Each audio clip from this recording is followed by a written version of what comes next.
Sills, National Football Show. Welcome aboard. Hope your weekend was awesome. Hope your President's Day, and for some of you, a day off is going great. It was one of the better sports weekends without the NFL I can remember. Now, look, I didn't watch any of the NBA All-Star game. I watched some of the skill stuff. Okay, I did.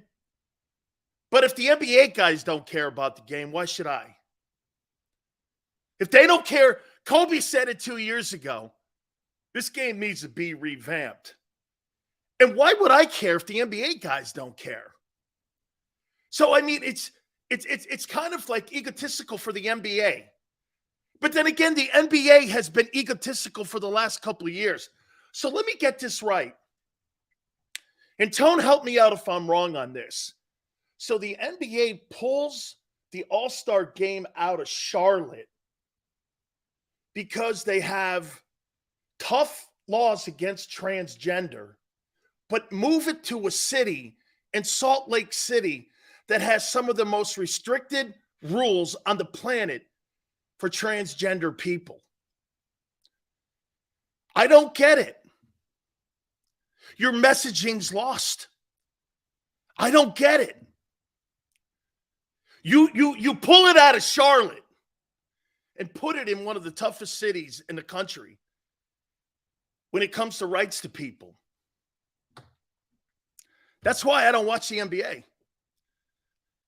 Okay? That's why I don't watch it, because you pick and choose what you feel like covering, and then you use the sport as a political vehicle to beat us over the head with. Okay? But I did watch the XFL. I liked the XFL. I thought they did a really great job. By the way, do you know where I spent my Friday night? I was just telling Tone. I was at Crenshaw High School, and my wife had a rugby game there, and some of the high school kids were there. And one of the coaches came over and said, "Hey, could you speak to my high school guys? We're over here watching, and we're doing a camp here." And I said, "Absolutely." So there's Big Sills in South Central on Friday night. I posted it on my Twitter page. And I'm at Crenshaw High School. And I'm talking to all these kids. And boy, great pride that they have. Darryl Strawberry went to school there, I believe. Ice-T went to school there.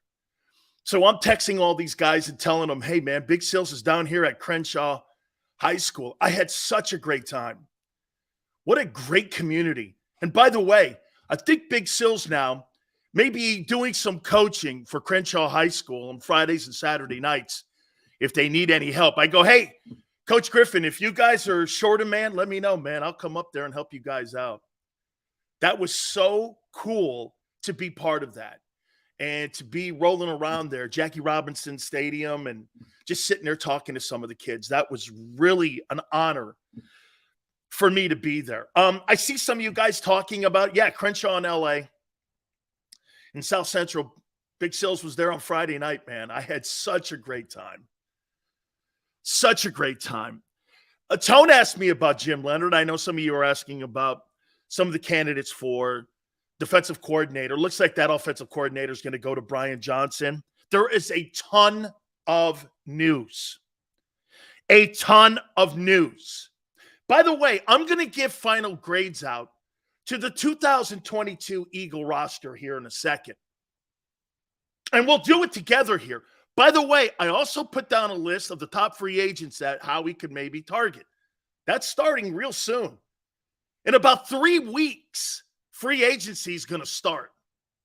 Franchise tagging is going to start in a couple weeks. New Year's right around the corner. Hey, by the way, the Eagles may have a brand new defense. And for some of you today, the legendary Pro Football Hall of Famer Tony Dungy will join us at 4:30. I will ask Tony Dungy if you can build a roster around a dual threat guy. How many years would you give Jalen Hurts? So we are going to have at 4:30 Coach Dungy with us. By the way, we got a hell of a 3-day run here. Seth's going to join us tomorrow at 3:30. And then Wednesday at 4 p.m. Eastern time, The new head football coach of the Carolina Panthers, Frank Reich, is going to join us. That'll be 4 p.m. on Wednesday. Seth tomorrow at 3:30. Tony Dungy today at 4:30, and we welcome you aboard with us here. Appreciate you coming aboard with us now. All right, I'm going to say this to you. So I was reading some of Peter King's stuff, and Peter King said that the Eagles offered Jonathan Gannon more money to be the defensive coordinator than the head football coach at Arizona.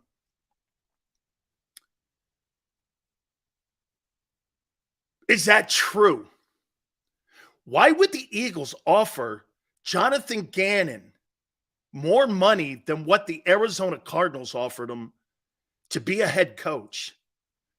I don't believe the story. I don't believe Jonathan Gannon. Maybe around. So you're telling me the Eagles offered him $7 million? He's being paid $7.5 million in Arizona to be new head football coach. You're telling me the Eagles are going to pay him as much as Nick Sirianni? It's BS. No way. So wait a minute. Yale, I get the continuity. But wait a minute, Yale. You're going to pay him as much as Nick? Really? Guy shit the bed in the Super Bowl. I don't believe the story. I don't believe it. You're going to pay him more money than Sirianni, or as much. Okay? But, okay, and someone goes, Brian goes, why would he lie about it? Brian, why would the Eagles pay that? Why would the Eagles pay that? Here, so let me pay $7 million for a defensive coordinator. He would triple the number of what coordinators make in the NFL. Coordinators in the NFL, they make around $3.5 million. They're going to pay him $7 million? I believe Nick Sirianni's getting a new contract. I think Nick's getting a new contract. If Jonathan Gannon is throwing that out, they're going to give Nick Sirianni more money and a couple more years on his current deal. That's kind of a precursor here, in my opinion. That kind of tells you a little bit where they are. See, giving Nick another couple, hey, his first 2 years, let me ask you this. Let's go here for a second. How many people think that Matt LaFleur is a good coach? By the way, let me show you something here. Hey, and for the record, here, let's not use Matt LaFleur because he hasn't made a Super Bowl. Let's use Zach Taylor. How many people think Zach Taylor is a good head coach, the guy in Cincinnati? He's been to 2 straight AFC championship games. He's been to a Super Bowl. He's more accomplished than Sirianni. Or is he? Or is it Burrow? Matt LaFleur, great record. Is it Rodgers or him? How do you know if Nick's a good coach? Shit, Matt Nagy is a former NFL Coach of the Year. 2 years later, he was fired. Wait a minute, Yale. How do you know Nick's good? And it's not Jalen. How do you know? How do you know any of these guys are good? Hey, if you don't have the right signal caller, I don't give a shit what your name is or who you are. Look at Bill Belichick in New England. You think Bill's a good coach right now? Bill looks to me like Bill Belichick Cleveland. These coaches, in my opinion, getting big-time contracts, why? If you don't have the right quarterback or a quarterback, I don't care who you are. You could be the greatest coach and have the greatest resume like Bill Belichick and not have any success whatsoever. How do you know? So you're going to extend Nick Sirianni? I don't know. Why? Well, Sills, he's gone to the playoffs 2 years in a row. Dude, Matt LaFleur has an insane win percentage. Is he a good coach? I can't tell.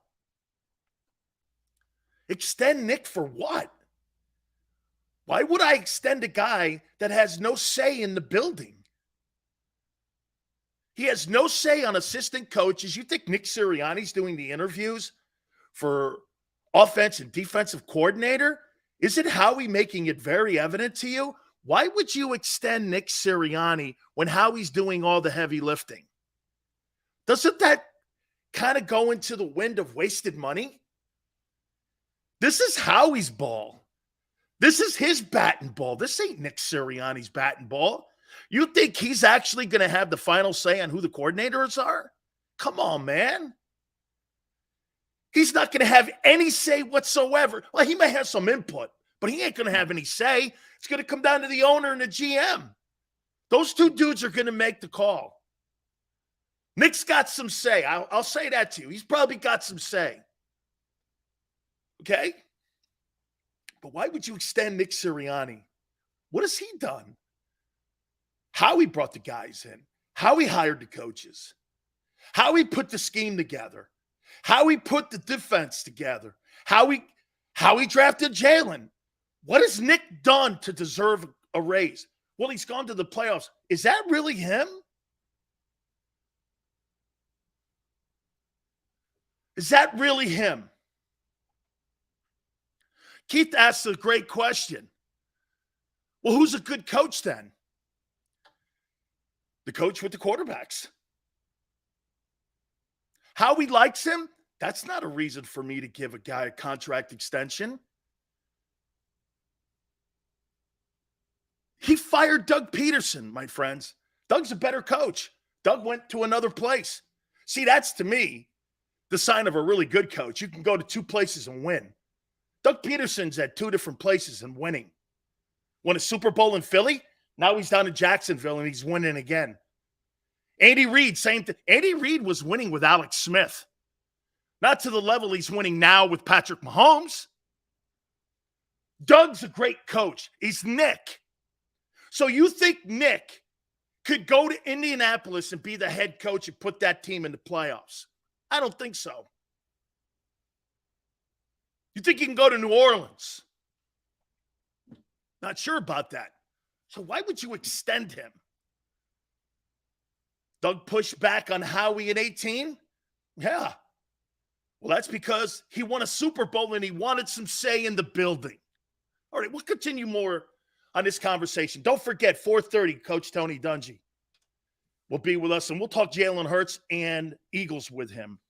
I want to do something here. I want to do the final grades of the year.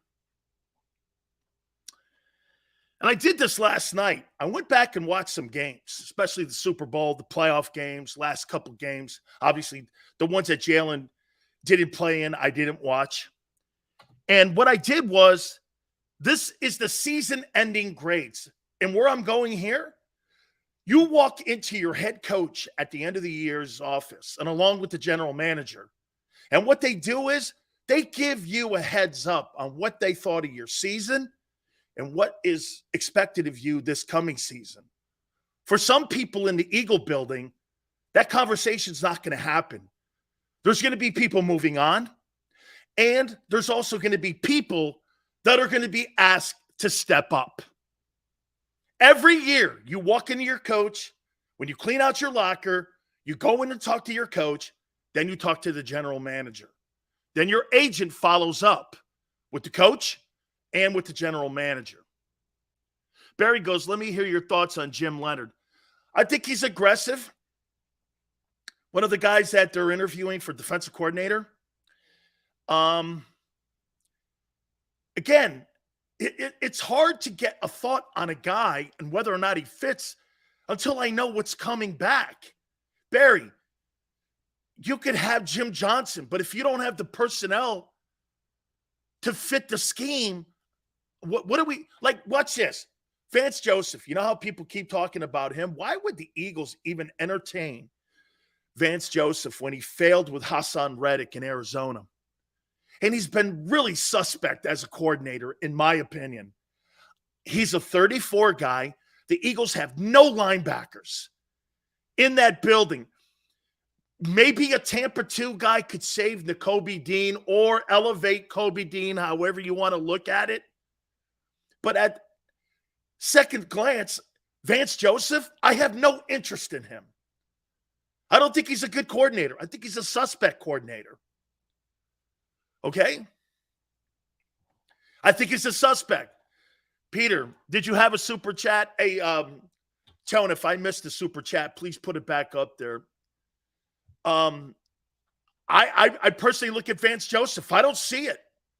I don't see where he fits in. Sirianni's a great coach, and he is young birds. Okay. Hey, I don't know if he's a good coach or not. I saw Ray Rhodes win a Coach of the Year award in Philadelphia. They fired his ass too. I don't know if he's a good coach. Okay.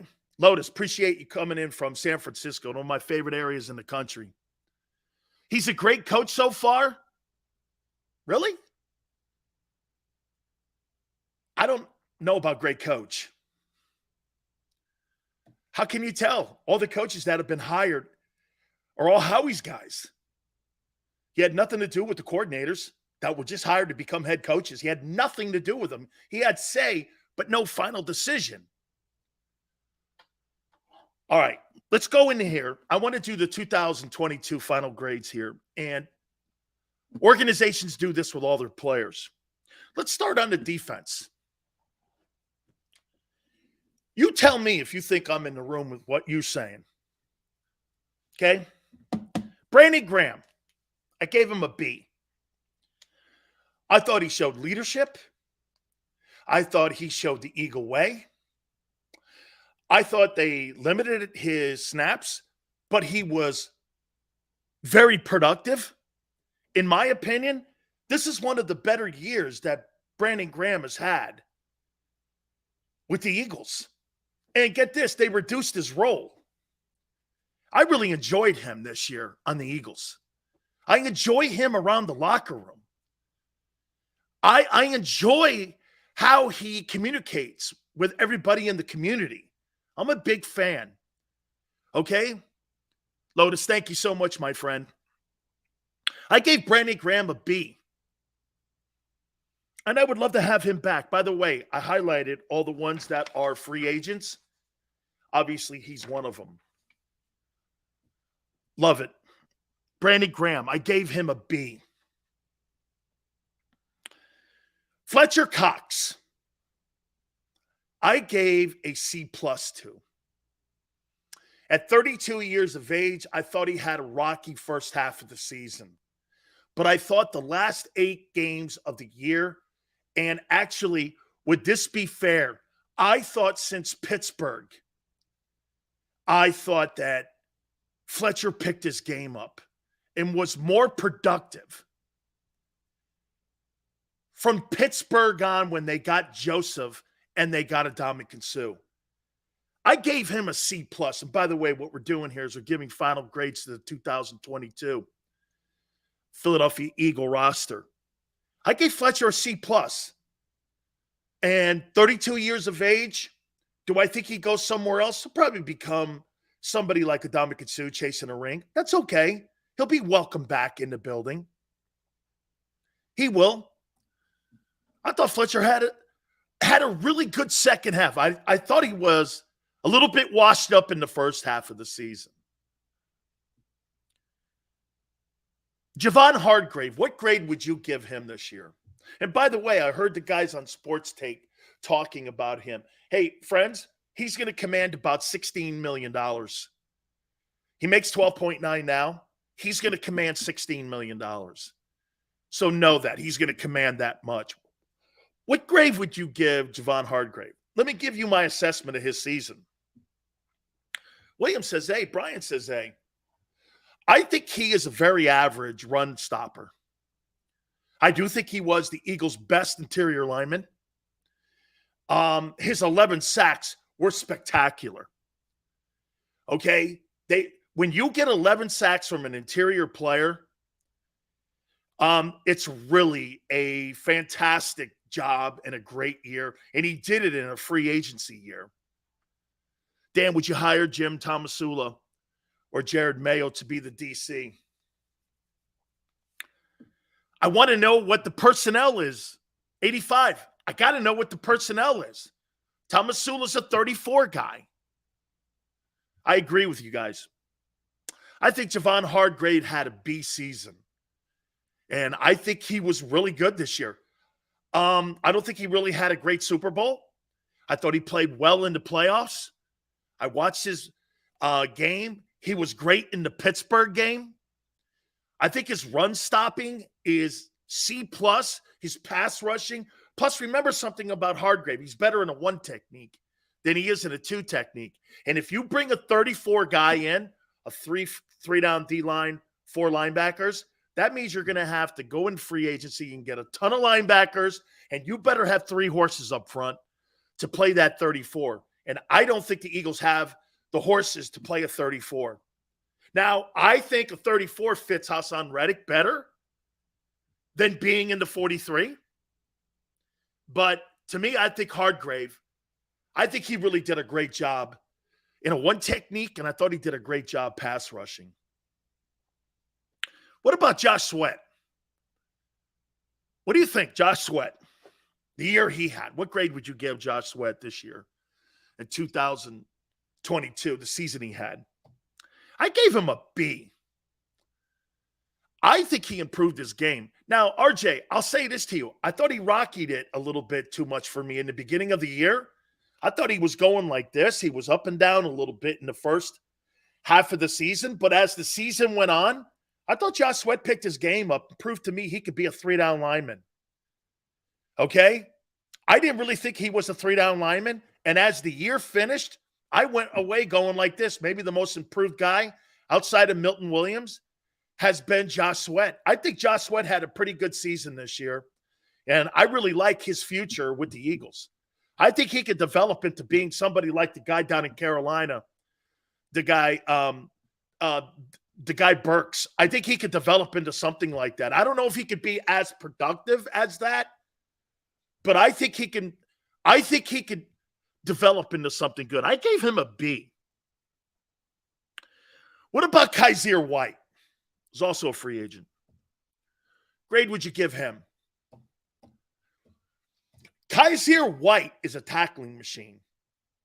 Thought he got beat a couple times late in the year. I thought he got worn out a little bit at the end of the season, too. I thought we started seeing him get a little bit worn out. My only problem with Kaiser White, he's a little undersized, but folks, the guy behind him, he's even more undersized. Nakobe Dean's a small dude. And do you think that Nakobe Dean, see, here's what I don't like, the conversation we're going to have here. You could probably get Kaiser White for $5 million. I think that's worth keeping him because I'm not sure that Nakobe Dean can play. I don't know if he can replace the production. I have not seen it. Do I call Nakobe Dean a bust? No, but I'll tell you this. He's got bust traits in him. Same thing with Jordan Davis. I'm not calling them a bust, but there's some traits that you're seeing. Lazy with Davis, plays high, gets knocked off the ball, was a non-factor in the second half of the season. Nakobe Dean was no factor, never saw the field, and didn't even really play that well in special teams. They've got traits. I'm not calling him a bust, but they got traits there for it. Something to keep an eye on as you go into the mini camps. And when you get ready for free agency, are you going to address the linebacker position or are you going to go into the draft? Remember something.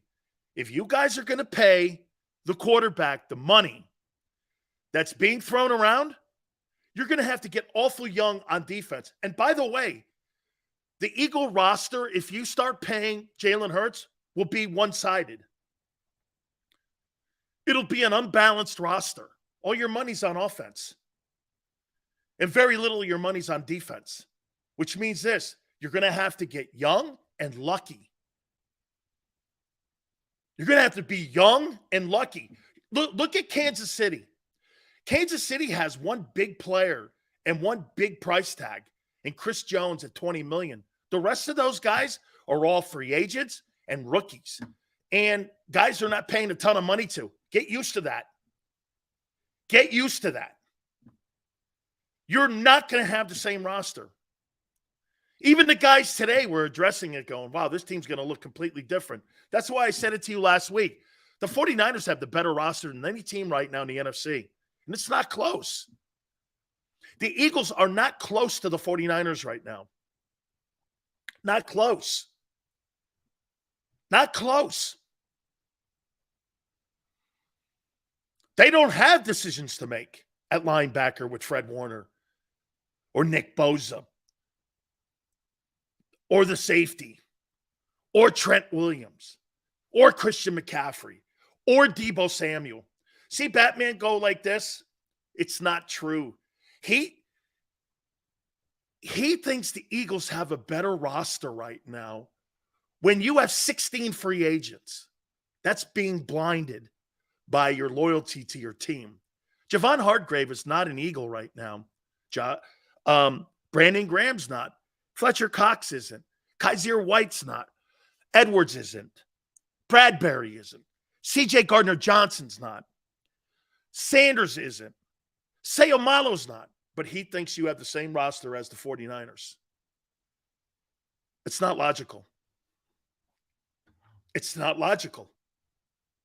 Sayamalo's not an Eagle anymore. It's going to be up to you if you want to bring him back. Okay? Sayamalo's not coming back. He's going to command $14 million in the open market. He's going to get $70 million. Maybe north of that. Maybe north of that.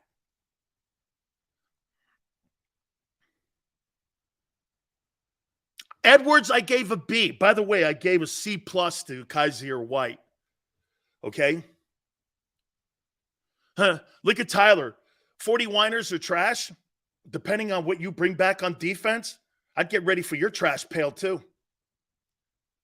I'd get ready for your trash pail. Remember what I showed you last week? If you allow Jalen Hurts to make the $4 million that he's going to make this coming season, and you paid everyone else to run it back, it would cost you $223 million of a $224 million salary cap with only paying Hurts $4 million. It's not logical to think that you have the money to pay all those people plus Hurts. Wait a minute, Batman. Did you hear what I just said? If you paid everybody raises in market value, it would cost you $223 million to bring the entire team back intact. That's paying Hurts $4 million. Say you want to restructure. Who are you restructuring? Lane? Okay. You're going to restructure a 32-year-old corner. You're actually going to give Darius Slay $10 million of his base $18 million. You think that guy's got another year in him? I don't. He was falling apart at the end of the season. I would trade his ass in the offseason. I would trade Darius Slay in the offseason. Get rid of him while you can. Don't pay him. Watch this. Here's the mistake that you'll make if you give and restructure Darius Slay's deal. If you restructure Darius Slay's deal, you're getting into a position where you wasted money and the player came back and had a bad year. That's how you don't make the playoffs, is making decisions like that. Not saying how he will. I say you trade Slay. TJ Edwards, I think he had a B year. There's going to be a market for Edwards, especially people who want interior linemen to have to stop the run. And if I were people like Minnesota, Carolina, the Packers, the Jets, the Browns, TJ Edwards is going to have a market for that. He's not a great cover guy. But he's going to command at least $7. Someone's going to overpay for TJ Edwards. Makes $1 million. Wait, you think he's going to come back for the Eagle $2 million? Come on, man. Hassan Reddick had an A. After a shaky start, to say the least. He finished up with an A and was a force in the playoffs, and you can make the conversation that he was the MVP in the playoffs. Vernon says, so what you're saying, we shouldn't pay Hurts. What would you do? I'm going to get to that here in a minute. I'll talk about Jalen. I got the topics here still to be played. I'm giving this out here. Hang on. I'm going to get to Jalen. I think Bradbury had a B+. He's gone. Gardner Johnson's not coming back. I don't care what anyone on our network or in Philadelphia thinks. He ain't coming back. You know why? Do you know what they're projecting his market value to be? $16 million. He makes $830,000. He's not coming back for anything but top dollar. You're not paying him $16 million. You're not. Bradbury's gone. You got an aging Slay. You got a tough decision to make there because to me, I'd rather keep Bradbury and CJ and trade Slay and draft a rookie. That's what I would do. Dude, CJ Gardner-Johnson is going to command enormous money with enormous suitors. Hey, don't be shocked if you see him in Jacksonville. Remember something. Go around the room with all the teams that have quarterbacks. Watch this. I could see CJ Gardner-Johnson in San Francisco. They got the money. San Francisco could grab Gardner-Johnson. Shit. San Francisco could grab pretty much anybody on your list here. They could grab Sayamalu. They're not paying the quarterback. San Francisco will be a player. San Francisco, look at this. Mr. Rudy, you're dead wrong. San Francisco has a ton of money. You're paying $1 million for Trey Lance. You're paying $900,000 for Brock Purdy. Jimmy Garoppolo is a free agent. He's gone. You're paying right now $2 million for the quarterback position. $2 million.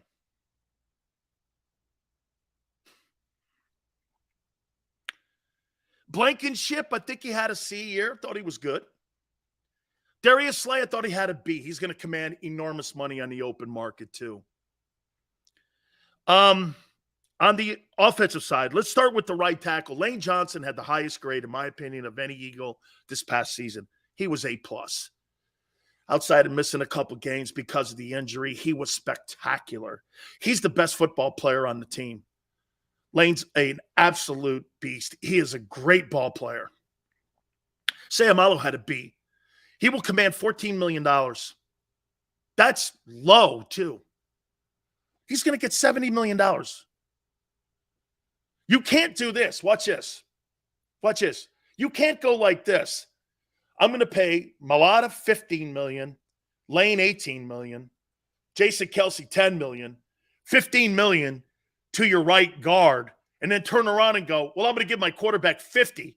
My tight end makes $15, and my wide receiver makes $20. How are you paying for backups in your defense? You can't. It's impossible, and you won't. Sayamalu's 30. He's so young for an offensive lineman. That guy's got 12 years in him. Sayamalu is so young. Kelsey had an A year. I pray he comes back. What a great football player.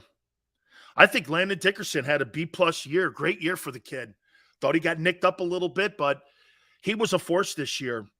I thought Malata had a B year. And the first half of the season when he got hurt, I think it was the Jets game that he got hurt in that exhibition game. I thought that hampered him for about 10 games. I thought he came on towards the end of the season. Dallas Goedert, if he doesn't get hurt, would have been an A. He had a B year. Really, only reason he didn't get an A was because he got hurt. Fantastic season by him, though. He's a force. Quez Watkins, D+. He sucks out loud. I need a new number 3. The Eagles are horrible at the 3 position there with Quez Watkins. He sucks. Devontae Smith rolled into an A year. I thought he was a little bit light in the numbers midway through the season, but he really picked it up towards the end of the year. Had over 90 catches, A year. A.J. Brown, absolutely A year. I thought he was great. Little disappearing act in the divisional and the NFC Championship game. Showed up in the Super Bowl. I thought he was really a great football player. I would say this to you. He could have been the best trade in the offseason of any player. He was really great. Sanders, B+. I hated his postseason. I hated even giving him a B+. He was terrible in the postseason. He was just terrible. Terrible in the postseason. But his year was a B+, 1239 or whatever it was for the season. The 13 touchdowns, 11 touchdowns that he had rushing, I thought he was fantastic. He had a great year. And now to Jalen Hurts. What would you give Jalen's year? Missed 2 games. Wasn't very good down the stretch. Wasn't very good in the playoffs. Super Bowl, he was spectacular. The NFC playoffs, he was terrible. How do you think he played?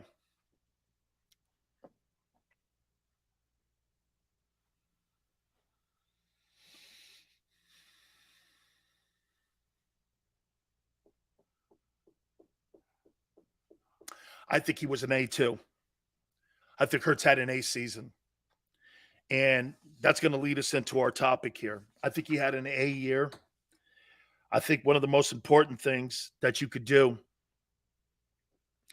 is look at how he progressed, how the team progressed around him, how everyone around him had career years. A.J. Brown, career year. Devontae Smith, career year. Dallas Goedert was on his way to having a career year. Miles Sanders had a career year. Now, I'll say this to you. Is he a product of having so many great players around him? Yes. But at the end of the day, what's he supposed to do? Not utilize them?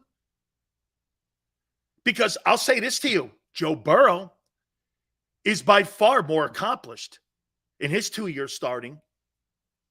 Is it 2.5? I think it's 2.5 years. Burrow's more accomplished, okay? He's more accomplished. But still, is he a product of having great players around him?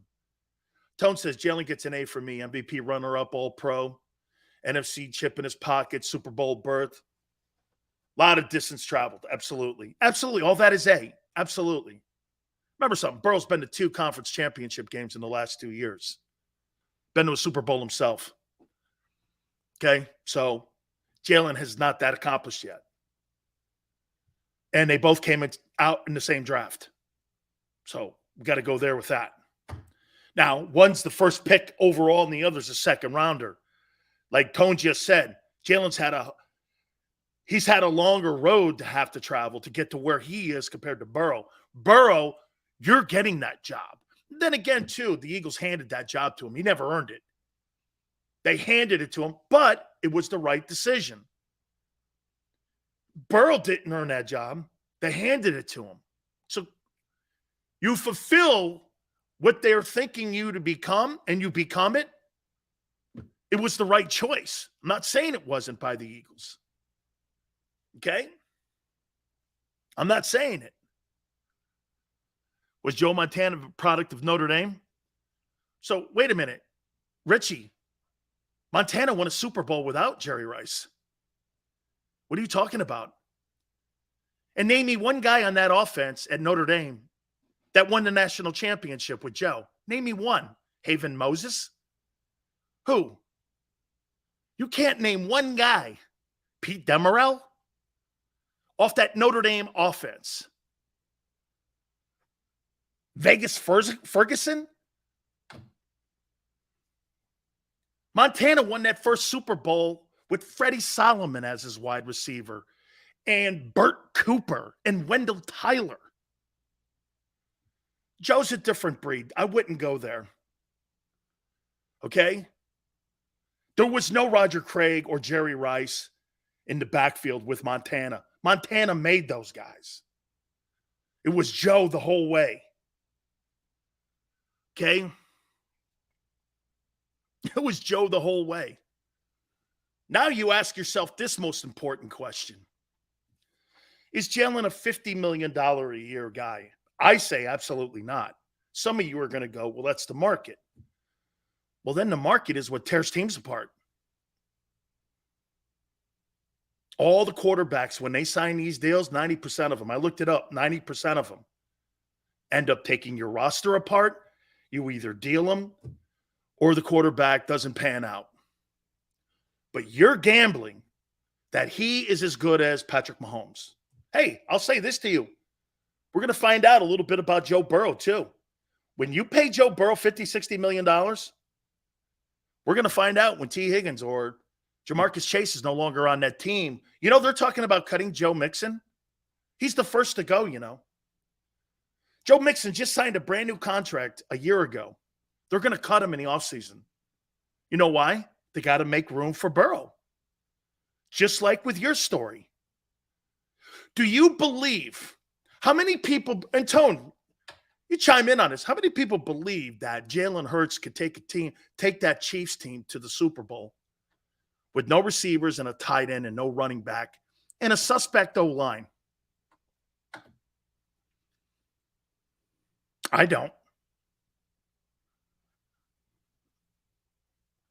Because that's what you could have one day.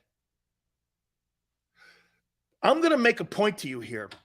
Jalen Hurts and the roster he has right now or had in 2022 will be the best roster he's ever had in his career. And I'll give you context. Tone, tell me if I'm right or wrong on this one. Well, when Russell Wilson was early in his career, he had Marshawn Lynch. He had a great O-line. He had the Legion of Boom. He had Michael Bennett. He had all those great linebackers. When they paid him, the roster fell apart.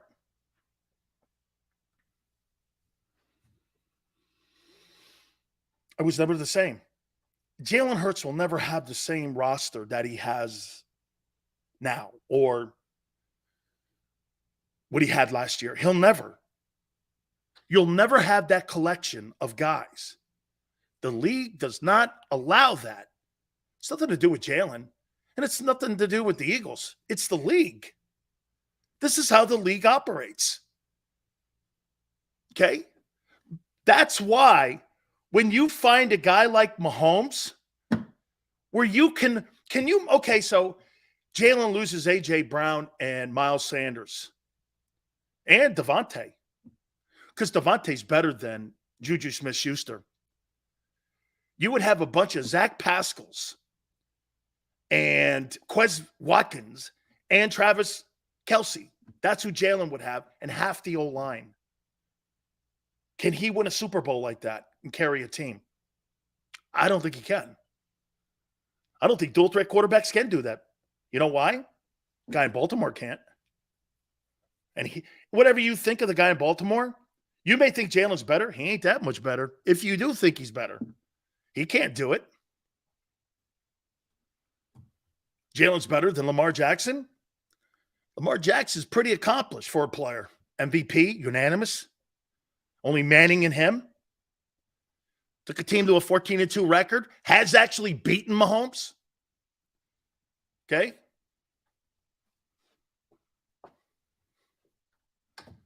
Chiefs were, get this, a lesser team and won more games and a Super Bowl without Tyreek Hill.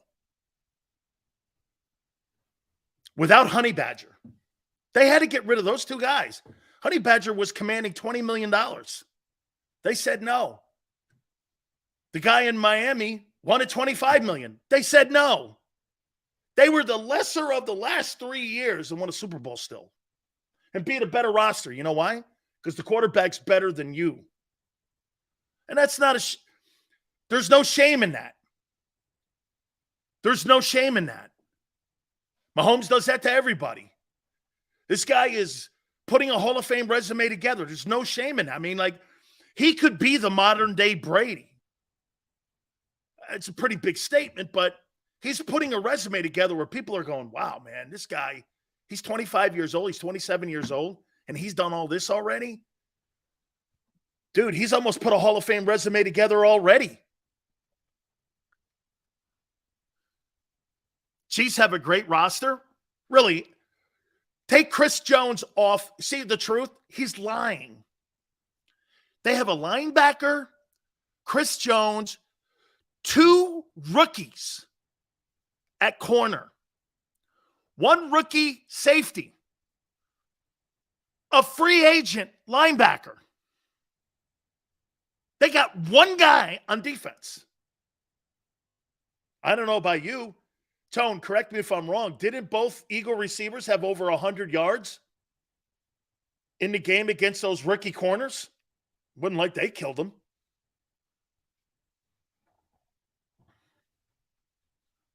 Ask yourself this. $50 million.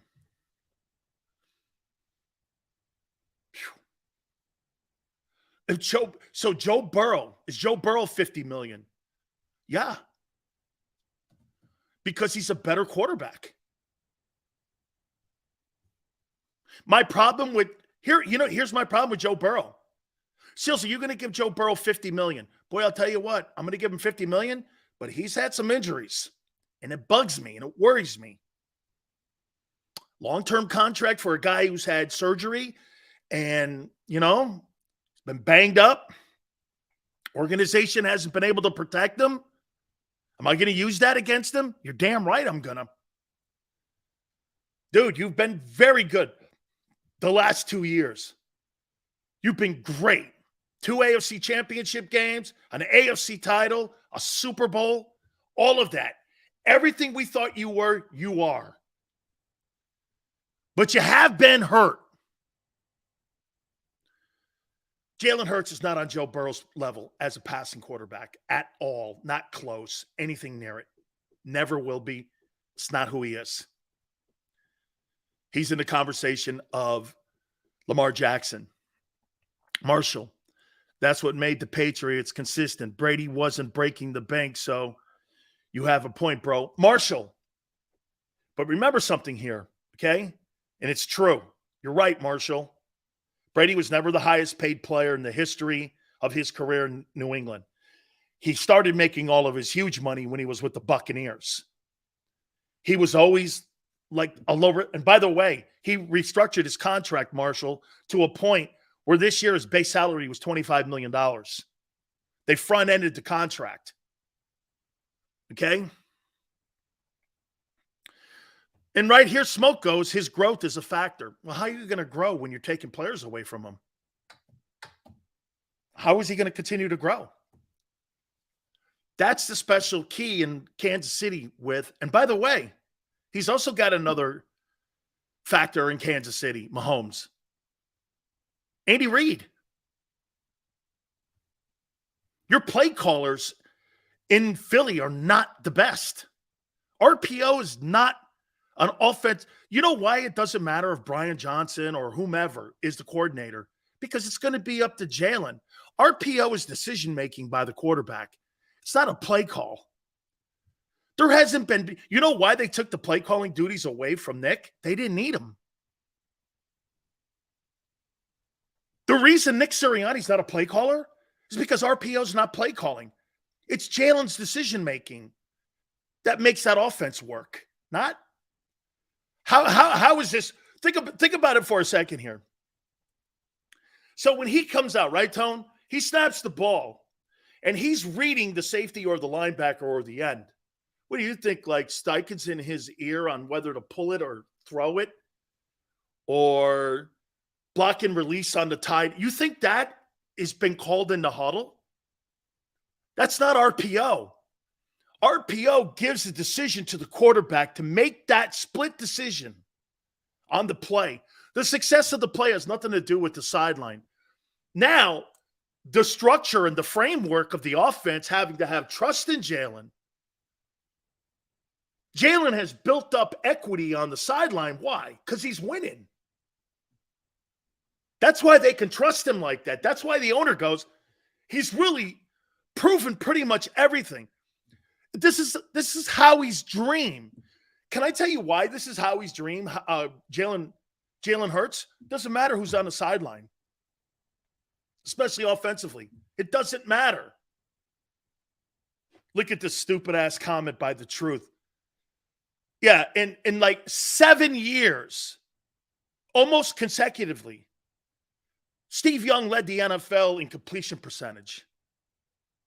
Okay? 7 years. When he left the game, he had the number one completion percentage of any quarterback in NFL history. That's not who that guy is. It's not fact comparing him to Steve Young. And by the way, Steve Young didn't last, my friend. He left the game because of a concussion, because of dual threat. Steve Young as a starter, how many years? Hey, 49er, how many years did Young start as a starter in San Francisco? 7? Was it 7? Not a high window, not a high ceiling for dual threat. Jalen ain't playing 10 years.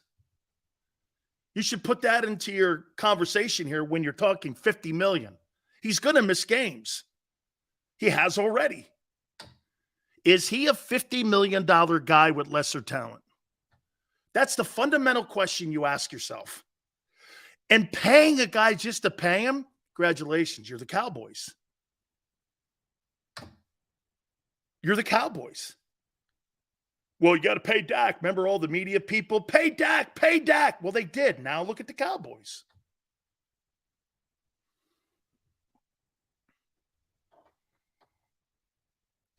Is he a $50 million guy with lesser players? Oh, and a lesser defense. You're not getting 3 and outs anymore. That's completely, you're not bringing back the number 2 defense in the NFL. Shit, man. CJ and Bradbury, gone. Your linebacking core, gone. Hardgrave, gone. Because you're paying the guy. Now, if you're not paying Hurts, different story. Seals, we're going to restructure. Howie's going to work his magic. No, he's not. Howie worked his magic for only one reason. Jalen gave you an MVP year at a $1.4 million salary. Same reason why Brock Purdy got the Niners into the NFC title game. Made $900,000. You're not paying a quarterback. You got all them great talented players around him. The league hates the Niners and the Eagles. They don't want all that collection of talent. God forbid the player plays like... Dude, the front office in New York on Park Avenue probably shit a brick. Jalen played runner-up MVP, making $1.4 million. And you just saw a guy in Vegas cut who makes $42 million. The quarterback market takes a hit when you see this. Brock Purdy and Jalen Hurts. It takes a hit. Because, well, if I had Jimmy Garoppolo making $25 million, can I get to a Super Bowl and win it? Yeah. Or the only way the Eagles lost the Super Bowl, hey, why do you think the Eagles lost the Super Bowl? Is this fair to say? Tone, do you agree with this? The only reason that the Eagles aren't champions is because you ran into that guy. If it was any other player, possibly Burrow, because their defense is better, possibly Burrow. It took that guy to beat that roster. Dude, no other guy's beating that roster. That Eagle roster is as great a roster going into a Super Bowl as I've seen in a long time. Look at the truth goes, Jalen outplayed Mahomes. He did. He threw for more yards in 2021 too. So according to the truth, he'd rather have Jalen than Mahomes. Case closed. Some people can't be spoken to because they don't want to hear it. Quarterback knows I don't have to throw for 350 yards when I can run for 180 yards on you. Kansas City, the last two games against the Truth's Eagles, ran for 360 yards. They didn't have to throw it. They dominated you on the ground and stopped your run game. If you look, they basically took the 2021 game plan and beat you with it. Jalen threw for like 350 yards in that game. Okay? Mahomes threw for 277, 3 touchdowns. And they ran the ball for 200 yards. That's because the coach on the sideline knows what he's doing. Can you imagine? Hey, just think of this. Can you imagine Patrick Mahomes on the Eagles? 1,200-yard back. I don't know the last time. When's the last time he had a 1,000-yard back? Was it Kareem Hunt? I don't even know if he was there yet. Had he been dealt to Cleveland then?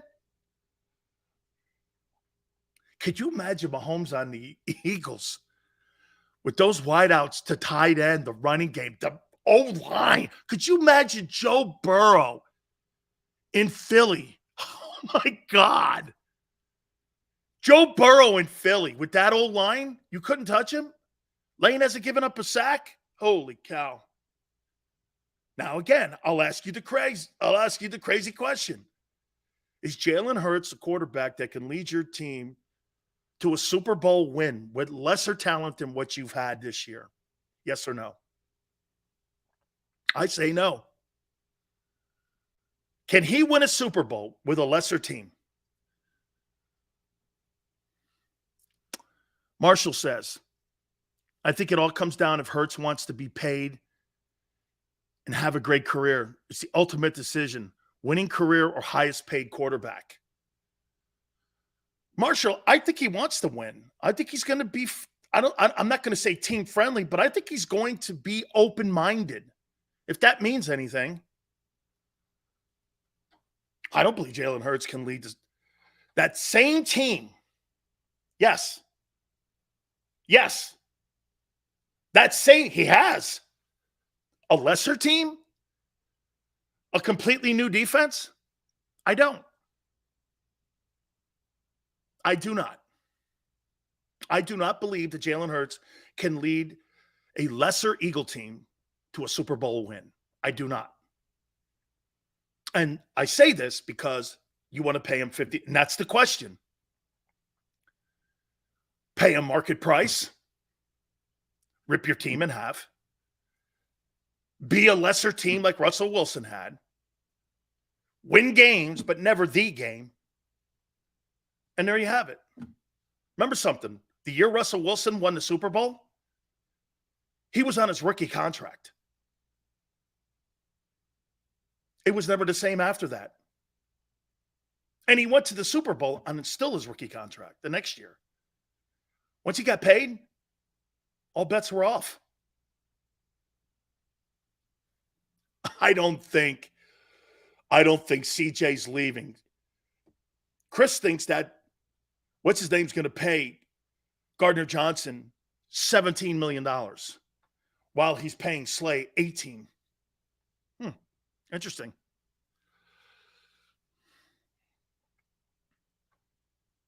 Yeah. Russell Wilson was on rookie contracts when he went to those back-to-back Super Bowls. His roster was never the same after that. Lost Marshawn Lynch. You lost Bennett. You lost Cam Chancellor. Then you lost Richard Sherman. Before you know it, ran out of gas. That's why he's in Denver. It ran out of gas.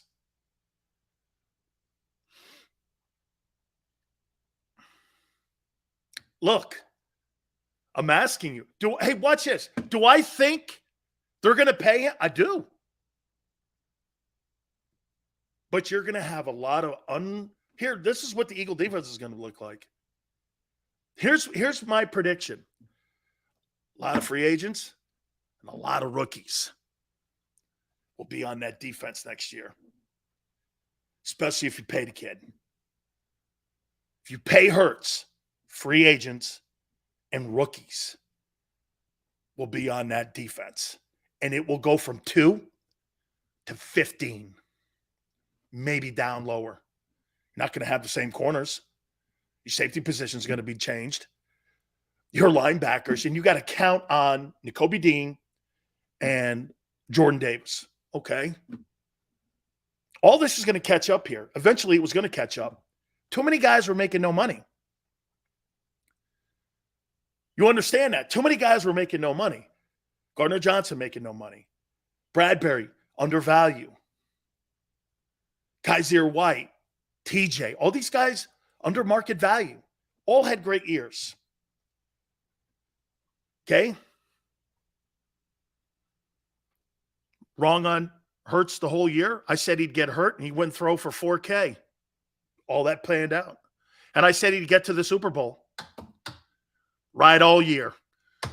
Don't forget, 4:30, Tony Dungy's going to join us. We'll talk to him about Jalen Hurts. Also, I got some free agents to target. This is Howie's forte. I'm going to throw some names at you. Hour 2. Please hit the like button. Keep it here on the National Football Show. When it comes to the fight against insurance companies, large corporations, and the healthcare industry, injured victims are always the underdog. But that doesn't worry us. At Messa & Associates, we're an injury law firm from Philadelphia, and we come to fight. Our clients know that they've got representation with a chip on its shoulder, and it's the same chip that makes Philly the toughest city in the country. Call 215-568-3500 or visit us online at messalaw.com. Messa & Associates, the toughest injury firm in Philadelphia.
Hi everybody, my name's Jason Lombardi. I'm an inspector at DryTech.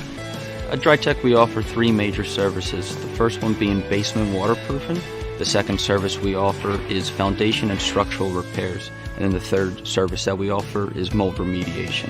If you feel you are having a waterproofing issue, give DryTech a call or check us out online.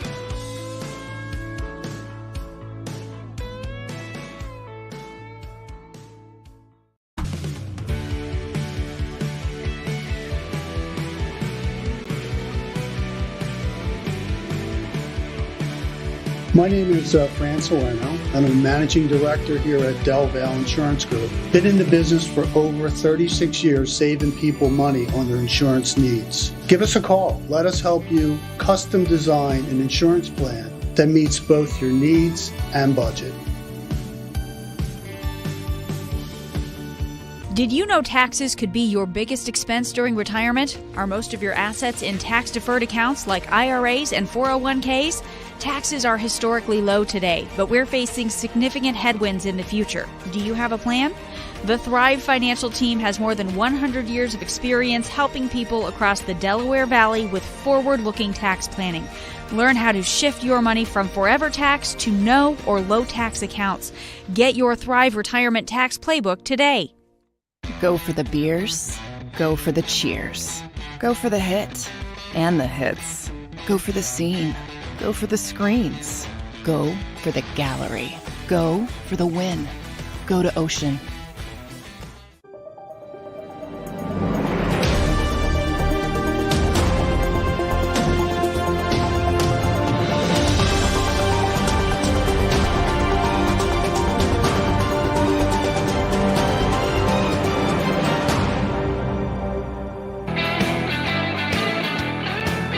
Hour number 2, National Football Show. It's your boy Big Sills. Please hit the like button. Tony Dungy at the bottom of the hour. We will talk to the Hall of Fame coach, get his thoughts on Jalen Hurts, get his thoughts on Super Bowl 57 going into free agency. I'll ask him about dual threat quarterbacks. We'll get his opinion. That'll be Tony Dungy at 4:30 Eastern time. By the way, just a programming note. I mentioned it in the first hour. Tomorrow, Seth Joyner at 3:30. And then on Wednesday, we will have the new head football coach and former OC with the Eagles, Frank Reich, at 4 p.m. Eastern time. We will talk with him and get his thoughts on Jalen Hurts. We'll get his thoughts on whether or not they're going to bring Carson Wentz down. They need a quarterback in Carolina. Are they going to draft a guy? Okay. So we will talk with Coach Dungy at the bottom of the hour. Real quick, I want to throw this out there to you about the Eagles. And the core guys on offense, at least. They don't have any core guys on defense. Zero. There's no core guys. What core? Josh Sweat? Okay. There's not a guy on that defense you drafted that's a core dude that you're going to build a defense around. Josh is your best guy. Milton Williams could develop into something. But there's nothing on defense. Zero. You haven't drafted anything, really. That's not Howie's forte. He's not very good at edge rushers. He's not good at corners. He's not good at linebackers. He has to get all those guys in trades or free agency. He's never. It's a fact. That's his history. It's not an opinion. It's fact. But on the offensive side, look at the skilled guys here. Hurts, 24. Gainwell, 23. I think they bring him back. Goddard, 28. AJ, 25. Smith, 24. Landon Dickerson. Jordan Mailata. Okay, I think they have a lot of guys on that side that are young and you could build, but your team is lopsided now roster-wise. You got mercenaries on that side of the ball. Hassan Reddick he's a hired mercenary. The linebacking core, TJ was a free agent. Kaiser White was a free agent. Bradbury was a free agent. Slay was a trade. I mean, there's really nothing on that side of the ball. They've got to build that side up. And they haven't. But they've done a nice job on the offensive side. Okay, they've done a nice job. There's a lot of young, because I think you've got to, you have to have a core group of dudes. Then you fill it in with free agency. But see, that's Howie's forte. And you know what? I'm wondering, and again, guys, maybe building your team through free agency is the way to go. Look at the Rams. The thing that Howie has over the Rams, Howie got away with paying these guys. Because watch this. They paid an arm and a leg to get Von Miller on a trade from Denver to help them win a Super Bowl. You guys ended up getting Hassan Reddick, who's going on his third team after teams had let him walk out the building. You basically got the same in Von Miller and Hassan Reddick, what the Rams got. Now, the Rams won it. I get it. Okay? But watch this one, too. Darius Slay. Isn't that like Jalen Ramsey? But look at what the Rams have to do. The Rams have to get rid of Jalen Ramsey. Okay? They have to get rid of Jalen Ramsey. He's going to be a free agent out there. They're going to cut him. They may cut him because of the money they gave him. Remember something. Hey, Tone, am I right? Wasn't it 3 first-rounders they gave the Jags to get Jalen Ramsey? Or was it 2 first-rounders, something like that? Man, they gave a treasure chest up to get Jalen Ramsey in that building in Los Angeles. They gave a boatload up for him. Okay?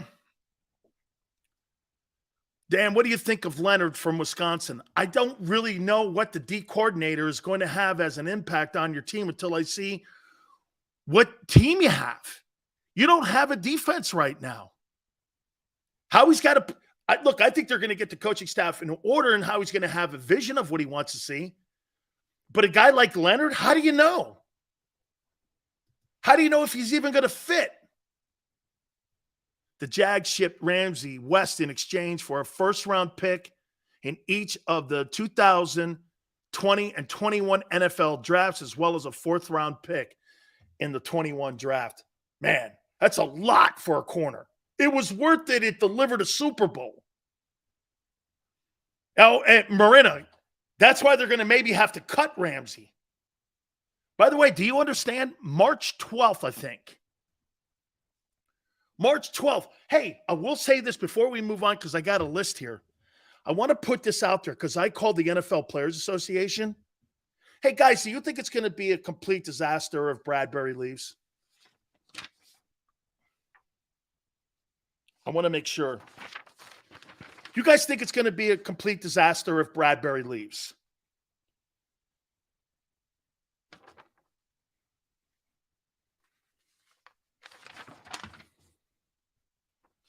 Here it is. Do you know what your compensation pick will be for Bradbury? A third rounder. I'm okay with that. Wait a minute. Because it goes with percentage of the salaries.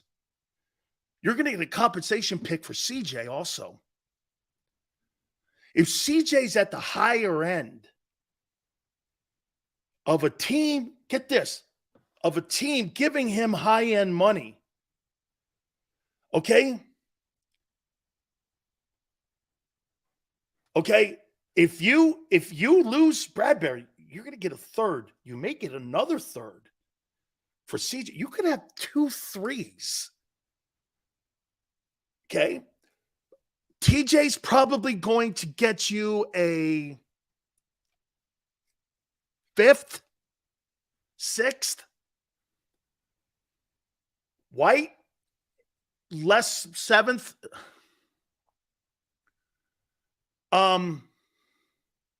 Sayamalo may get you a 3rd, another one.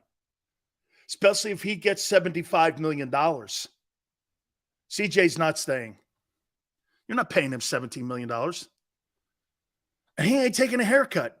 He gave you the haircut last year. Don't forget, Tony Dungy, 4:30 Eastern. Okay, so let me ask you. So a guy like CJ Davis, why again is Gardner Johnson staying? So you believe that Howie's going to pay $17 to $18 million for him. Then he's going to pay $17 million for Hargrave. So obviously you think Bradbury's automatically gone because he's already said he's not taking a haircut. He's going to command about $14 million. You're going to pay CJ Gardner Johnson $18 million. Yeah. And your other corner makes 18. And you're paying $18 million for a safety. How'd that work out with Jamal Adams in Seattle? Paying a guy $20 million. 15? You're undervalued. I saw the market values. They're going to say that he's going to make between $16 and $18 million in the open market, CJ Gardner Johnson. And he guy comes in with 15. Why would I stay? Well, it's $2 million less, and you're not on a very good team right now. Gardner Johnson comes back to that Eagle team, and the way that it's going to be taken apart, why would I come back to that? You're not coming back to the same corners. You're not even coming back to the same coordinator. Why would I come back? Tone's right. They're not paying $16 million for a safety. A safety? They'll go in the draft and get a guy. $16 million for a safety. Yeah. Oh my God. This is crazy. How some people think. $16 million for a safety. Really? because safeties are worth $16 to $20 million. Like who? Like who? Who? What safety? I'm with you, Tone. I think C.J. Gardner-Johnson's really good. I think he's a tough hitter. I'd love to have him. But somebody's going to pay for him, man. You know who's going to, you know a team's going to pay for a guy like C.J. Gardner-Johnson? The Jags. And you would go, why the Jags? Because they got a quarterback on a rookie deal. They can afford it. The Jags can do that. They can, anybody that has a good quarterback that you're not paying right now, those are the teams to look at. You're going to get fleet. By the way, how do you know the Colts and the Cardinals are not going to pop up and jump on some of the guys that they know because they were in the locker room? Or how about Frank in Carolina? Or how about Doug in Jacksonville? I love how people in Philly go, well, he'll come back. They're not loyal to you. How many people think the guys that are free agents are loyal to the Eagles? I don't think one of them is, except Brandon Graham.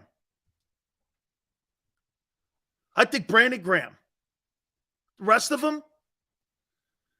Think Bradbury's loyal to the Eagles? He may go back to the Giants. Next man up. True. That's true. If you pay, that's why I asked you the question. True, I asked you the question. Do you believe Jalen Hurts is a $50 million quarterback per year on a lesser roster? I don't. The odds are on my side, not yours. Let's see those $50 million deals. I can only think of one guy. But you're right. This will be different. Oh, and Brady. But then again, Brady never made 50.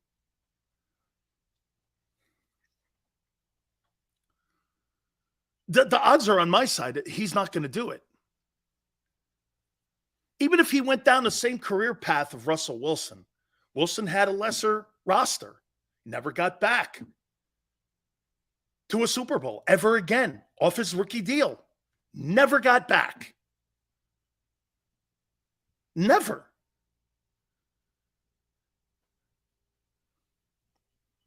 Hurts is a $30 million quarterback? I'm not thinking that. By the way, I think some of you are thinking, Sills, so, okay, if you don't think he's 50, you think he's 40, right? Yeah. 40 on a 4-year deal. I'm not going beyond anything like that because dual-threat quarterbacks don't last. I'm not tying up my roster. I'm not doing it. I'm not tying my roster up with a guy who's going to miss games. Kyler Murray. Hey, don't worry about Jonathan Gannon in Arizona because we all know the Bidwells do a great job at hiring coaches. Rookie quarterback. Well, look at this, for instance. How do you think, Tone, I know you know this, but a lot of people don't realize it. How do you think they built the Patriot dynasty?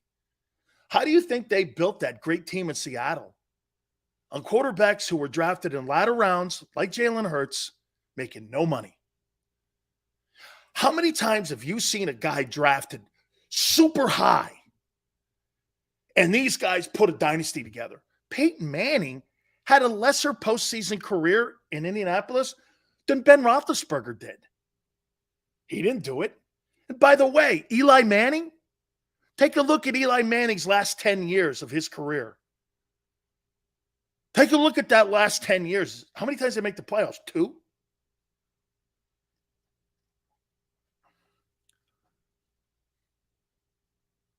Doesn't work. The key is finding a balance and having the quarterback and the agency that will work with you. If I were the Eagles, personally, I would be doing everything on my power to have Jalen Hurts part of almost every single decision that's to be made moving forward. Jalen, we're thinking of doing this when it comes to the draft. There's maybe some input. He doesn't have to be a decision maker, but make him feel part of the process. Because when you feel part of the process, You feel like it matters. That's what they did in New England with Brady. That's why Brady was open to do this. Hey, maybe I will take a $5 million haircut. The problem with the Patriots and Brady at the end, they stopped doing that. Hey, we're going to get rid of Deion Branch was a Super Bowl MVP. Have you ever heard of him again? He went to Seattle. I never heard of him again. Do you remember Deion? Deion Branch was a Super Bowl MVP. They went to Brady and said, we're moving off him. We're not paying him that money. They were right. Hey, Tom, we're moving off of Chandler Jones. So Tom knows he's got a lesser defense. But they made him feel part of the decision-making. I would do the same thing with Jalen. I would do the same thing. Jalen, this is what we're thinking here, just to get your input. And we'll keep you abreast of. That's what Andy did with Mahomes. How about this, guys? Andy Reid, the entire times that Patrick Mahomes has been a Kansas City Chief, has been privy to probably every single move they were making. And they let Alex Smith know, hey, Alex, this guy's taking over for you next year. We want you to know that we're drafting this guy. We think a lot of Patrick Mahomes. Alex Smith said one of the coolest things he had ever seen was the way that John Dorsey and Andy Reid and all the guys in Kansas City dealt with him, saying, this is what we're doing here. This is what we're going. Next year, you're not going to be here. When you make a quarterback, that's why hey, how about this, guys? So that's why when Andy Reid went to Patrick Mahomes and said, we're moving off Tyreek Hill. We have to. Orlando Brown is more important than Tyreek Hill. To your safety, it's important we have a left tackle. And you know what? Patrick goes, okay. They win a Super Bowl. Can you imagine the trust and equity that those two men have with one another? And the amount of love and trust, because everything Andy Reid has told Patrick Mahomes has come to fruition. Everything he's told him. That's, to me, is what makes that relationship special. It's because Mahomes delivering, Andy Reid's delivering, and Andy Reid is holding to his promises. You think in Dallas, Dak Prescott, how about when they make a trade to go get Amari Cooper and they don't even make Dak part of the process and they just get rid of Amari? Look at the interceptions that Dak had when he came back from his injury. Look at here, small. Contract negotiations every 4 years has its cons too. Yeah, but small, how about this? Let's just say this. You give Jalen Hurts a 4-year contract, right? And it's team friendly. What's Jalen Hurts in 4 years? Hold on here. He's 28. He's not even 30. He'll sign for $65 million if he delivers the things that he's delivering now. Right now, Patrick Mahomes' deal is actually undervalued. My thing would be, let me get as much money as I can now in a short-term deal so I could cut a second deal, a third deal, continue to not be stuck in the market. If Hurts is who he – look, you guys thought Carson Wentz was who you thought he was. He turned out to be a stiff. I wouldn't sell my soul to it yet until you know he's Brady, until you know he's Mahomes, because there's been only two of those guys in the last 25 years. Not even Peyton Manning could beat Brady. If you're going to put that kind of resources behind Jalen Hurts, you've already failed once. You better be sure. That's my only contention. You were set in your ways and you thought Carson Wentz was it. And you know how you did? You gave him the money. You gave him $40 million.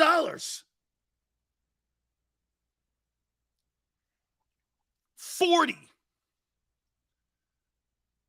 Oops. That thing went south quick. It didn't take long. Didn't take long. And get this, you know what you had in the process? Because all of a sudden, the general manager didn't start. The general manager all of a sudden he started realizing he had made a mistake. And once he realized he made a mistake, he drafted Hurts. And he wanted a security blanket. That's why it was a second rounder. Shit, you could have got Hurts in the third. That was the rub with Doug Peterson. Doug's like, so wait a minute. We could use another edge rusher or another corner. You're drafting a quarterback in the second round that won't play. Oh, I think Doug Peterson, that second round pick had a lot to do. Not because he didn't like Jalen. Okay? Not because he didn't like Jalen. Because Doug needed other needs on the team after the 17 team was starting to get older. That was the rub. He had nothing against Jalen.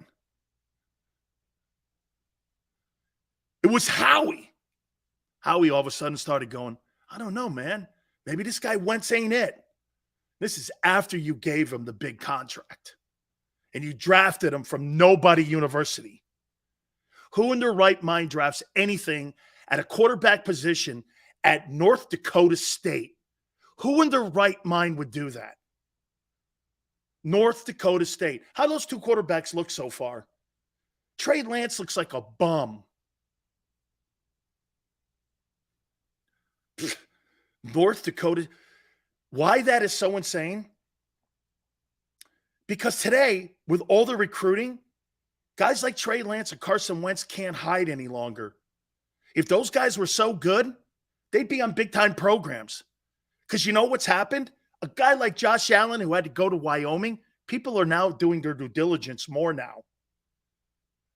I'm looking at these quarterbacks and looking at these players around the country. Do you know how much money Alabama spends a year in recruiting? $8 million. That's 90% of the budgets that are in college football. Enormous budgets when it comes to recruiting and comes to evaluating of quarterbacks. Like, no mistake about it. I mean, you see a guy like Jalen go in the second round. You see a guy like Russell Wilson go in the third round. Guys, make no mistake about it. Finding a guy like that, those things are so huge when it comes to building a roster. Coach Dungy's going to join us in a couple minutes here, and we're going to get his thoughts here. Don't forget here, too, 4:30 Eastern time, we're going to talk to the Hall of Fame coach and get his take on Jalen Hurts. And also we're going to, tomorrow, don't forget, Seth Joyner's going to join us at 3:30. Then we're going to have Frank Wright at 4 p.m. Eastern time. We'll get his thoughts, and I'll ask him whether or not they're going to bring down potentially Carson Wentz.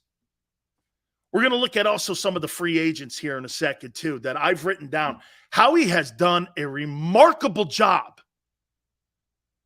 A remarkable job in free agency. That's his forte. That's his forte, is building his team. Bob says, Sills, it takes two to trade Slay. Who takes that contract if they can trade him? I would love to get Cam Sutton. Bob, here's what you're going to have to do with a guy like Slay. You're going to have to eat some of the contract. So you may trade him kind of the same way that Robert Quinn was traded from Chicago. And Chicago ate up a lot of the salary. And the Eagles took some of the salary. And you had to give a draft choice up. So it may be something like that. Where, hey, you'll send him to a team, but you're going to have to potentially pay of the $18 million. You may have to pay 10 of it, or maybe even 12 of it, because he's got 1 year left on his contract. And if he has another year where people think that he's weak, that's how you can end up back-ending that thing. So again, I mean, hey, free agency right now, I love the fact that this is not like the old man's group like it used to be back in the day. You're seeing a lot of young players, 25, 26, 27. The NFL has a salary cap for a reason. You know, my former coach, Jimmy Johnson, he didn't have to deal with salary cap when he was building a football team. He didn't have to deal when he was building those Cowboy teams. Didn't have to deal with it. And that's another added component to it now. Boy, I'll tell you something. When I was in Tampa, Coach Dungy was such a force in that town, and I'll never forget, and I've brought this up with him before. You know, John Lynch is a dear friend of mine, and I said to him, I go, you guys were 0-8. You were buying into what Coach Dungy was saying? He goes, he kept walking in every day going like this. Look, we got a core group of guys here. Rondé, you, Sapp, Allstott. They had a group, and then they started filling in with free agency. Coach Dungy brought a coaching staff that everyone in the building bought in. I was there. I watched it. And John was like, he just kept pounding away and believing. I think that's what Andy Reid is doing in Kansas City. Can you imagine getting rid of Tyreek Hill and you win the Super Bowl? You got to have trust in your coach. Let's bring in the Hall of Fame coach, Tony Dungy here. Coach, how you doing? Thank you so much for coming aboard. Hey, Dan, I'm doing great, and I totally agree with you. I've known Andy Reid a long time. I worked 3 years in the Chiefs organization. I still have a lot of friends there. We broadcast their game, their divisional round game against Jacksonville. I had a chance to be in the locker room afterwards, and you could see it, and you could feel it. These men believe in Andy and what he's doing, and that, you know, whether they're 10 down in the Super Bowl or 24 down like they were to Houston a couple of years ago, it doesn't matter. They believe. Coach, is that right? When I brought this up a couple minutes ago, I go, you know, I think this whole process started early in the Patrick Mahomes relationship with Andy, is that they were so transparent when they had Alex Smith. They made everybody privy of what was going on. Now, look, I'm not saying Mahomes has any say, but he might have some input. They may keep him abreast. It just seems that there's an open dialogue. And so when you come to a player like Mahomes, hey, look, I may be giving up one of the greatest deep threats in the history of the league because we've got to keep Orlando Brown. And it's a salary cap. It's important. Do you think, Coach, that he's a better – he has better relationships? Can you learn from did you learn from Tampa that made you a better coach in Indianapolis? Absolutely, but it really comes from that honesty and that being straightforward with people. We had that conversation with our whole team before our Super Bowl in 2006. Edgerrin James was a free agent, and Bill Polian came to me and said, you know, we could re-sign Edgerrin at the market rate. It's going to take $7 or $8 million, but if we do that, we're going to lose Reggie Wayne, Dwight Freeney, and Dallas Clark down the road. I can just tell you that.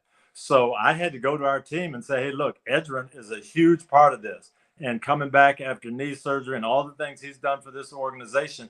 But for us to win in the long term, we have to do this. We're going to draft a rookie. We don't know who it's going to be, but we'll get you a good player.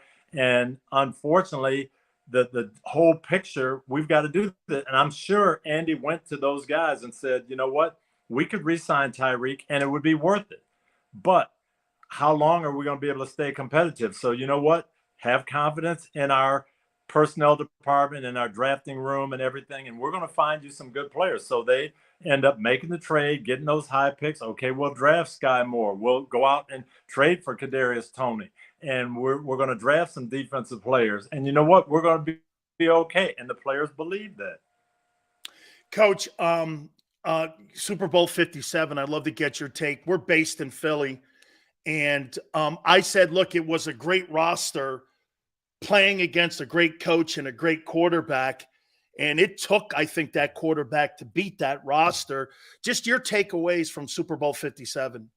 Well, I thought Philadelphia may have had the more complete team. I thought Kansas City was battle tested. I thought the difference might be the fact that Kansas City's coaching staff had been there before, that a lot of their players had been in the Super Bowl 2 out of the last 3 years, and that experience might come forward. It was a tremendous game, and you saw two offenses playing at a very, very high level. Philadelphia's got a great defense. Kansas City has a good defense, and both of those were pretty much helpless against those offenses.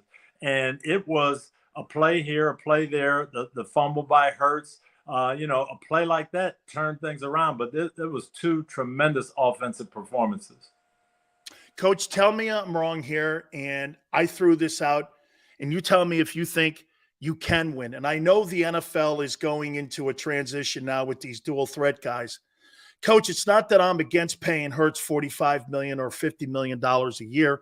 I'm against paying a guy who's dual threat, who's going to get hurt. RG3, K1, Lamar Jackson, even a guy like Jalen, Coach, who's missed like the last 2 years. He's missed some games, especially some significant games this year down the stretch. I mean, Coach, can you win a Super Bowl and build a team around a guy who's a dual threat guy? You can, but you just mentioned it. You're taking a risk, and you talked about all of those guys. Jalen Hurts is as big and as strong and as physical as any quarterback you're going to see.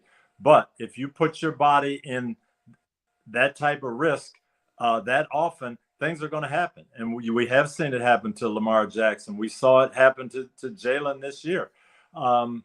Is it just the luck of the draw and the shoulder injury and you miss a little time? Is that going to manifest itself down the road? I really think that is what Baltimore is going through with Lamar Jackson right now. They know how valuable he is to the team. They know what he means.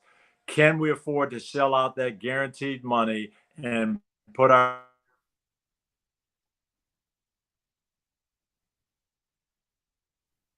See if we can reconnect here with Coach. Here he is right here. Yeah, go ahead, Coach. Finish up. Yeah, not that they don't think Lamar is worth it. Not that they don't think he's that great a talent. He is. But can we put ourselves in that situation? Is it fair to the rest of the team, salary cap wise? That's the question. Coach, the Eagles now are going through replacing coordinators now, and free agency's right around the corner. Hell, you got the combines next week. Would you want to get your coordinators in place first before you started deciding on what kind of roster you were going to come back with? Or do you look at first signing Hurts and then getting into free agent, and then you get the coordinators? How would you go about it with Bill Polian? No, you want to get your coordinators in place. And Nick Sirianni, he may not have thought it was going to happen this fast, but when you are a playoff team, you're going to have people poaching your coordinators. It's going to happen. They're going to move on. Your assistant coaches. So you've always got to have that thought in the back of your mind. If I lose Dan, what am I going to do? Who is my next in line? And so you think about that, and you have those ready to go. I believe they do, but you definitely want to get that in place so then you can move forward. Coach, I want to ask you a personal question about your exit on Tampa. You don't have to answer this, but was it over Clyde Christensen? No, it was not. It was we went because I know you were so loyal to your staff, and it just because I was covering you and I'm like, why did it shouldn't have went out that way. We all hated it. No, here's what happened, Dan. When I got there, we had 13 straight losing seasons, and our ownership, the Glazers, said, if you can just get us respectable, that would be great. That's what we're looking for. And I said, hey, we're going to be good every year. We're not going to mortgage the future. We're not going to try to rush. You mentioned we lost our first 8 games. We're building slowly. Well, now we start to win, and we're in the playoffs, and we go to the NFC Championship game. And it's just like, okay, well, we need to do something. We can't get over the hump. And I said, hey, we are in it for the long run. And we had some disagreements about how that should be done, okay? And so I think the Glazers just said, hey, we would rather go all in and try to win. We're going to go for Bill Parcells or John Gruden because this patient philosophy is not necessarily what we want. So they did, and they won the Super Bowl the next year. But I think my track record in going to the playoffs 10 or 11 years in a row and just being there all the time, that's what I wanted to do, and we just had a little disagreement about how we should approach things. Coach, I'll tell you this: in that NFC title game against the Rams, I must have almost dropped 15 F-bombs that next morning because I'm like, if that was a catch, and I will say this to this day, the greatest show on turf. What did you guys hold them to? You guys held them to 14 points or something, wasn't it like that, Coach? 11 points. Ricky Prohl made a great catch in the corner. Brian Kelly missed the ball by 2 inches. And to this day, all of our players feel like we should have won that game 6-5, that we should have held the greatest show on turf to 5 points, but we didn't. We had to play in the end, the Bert Emanuel play you're referencing. 100 times out of 100, that was a catch. After that game, they had to pass a rule and restate it and say that it really was a catch, and from now on, it's going to be a catch. Oh. So it was one of those frustrating moments, but we were close, and we just didn't quite get it done that particular day. 2 last questions for you, Coach. I want to ask you about Eric Bieniemy. I want to ask you about, when I see, and no disrespect to Shane Steichen and no disrespect to Jonathan Gannon, but how are those guys more qualified than Eric Bieniemy? And I don't care what Eric Bieniemy as a player coach. I'll tell you what, I wouldn't like anybody to know what I did at Miami because I'm a different man today, having a wife and kids. So you know what I mean? I'm a whole different guy. And if he's good enough to be with Andy Reid all these years, I think he's good enough to be a head coach. And my problem is, and again, I have no shade on Shane Steichen and Jonathan Gannon, but how do those guys get elevated? And Eric has almost got to take a lateral move to prove himself again. Just your take on it. It's really sad to me that Eric Bieniemy feels like I've got to leave a Super Bowl team and go to a team that hasn't won in a long time just to show people that I know what I'm doing. Doug Peterson didn't have to go somewhere and call plays to show people that he knew what he was doing. Matt Nagy didn't have to go somewhere to call plays to show people what he was doing. Nick Sirianni was Frank Reich's assistant in Indianapolis. Frank Reich called the plays. Nick Sirianni did not call the plays. Nick Sirianni didn't have to leave Frank Reich to prove that he knew what he was doing. People looked at that and said, you know what? He's working for a good man. I interviewed him. He's great. I'm going to take a chance on him. That should have happened for Eric Bieniemy quite a while ago. It hasn't. I regret that he has to make this move, but I guess that's what he feels like he has to do. Coach, I think just one extension on that. I don't really think it's about African Americans getting head football coaching jobs. I think it's about the assistants, Coach. There has to be more there on the coordinator positions for African Americans so they can elevate into that position, because what we just talked about, I mean, if you have more assistants, there's more of a pool to pick from. And it just seems that the Rooney Rule doesn't really apply to the assistant jobs, but that's where those head coaching jobs come from. Well, they should, and they do, and for the most part. And the problem comes in when it doesn't play out for African Americans. When Andy Reid is working for Mike Holmgren, and Mike Holmgren runs the ship, he got Mike. Well, even go before that, Mike Holmgren is working for Bill Walsh. Right. Bill Walsh is calling the plays. Bill Walsh runs the offense. But people say, oh, my gosh, Mike Holmgren has been under Bill Walsh for so long. He must be very, very good. And Walsh has confidence in him. So the Green Bay Packers hire Mike Holmgren. Mike sets up the system the same way. Steve Mariucci works for him. He moves on to become a head coach.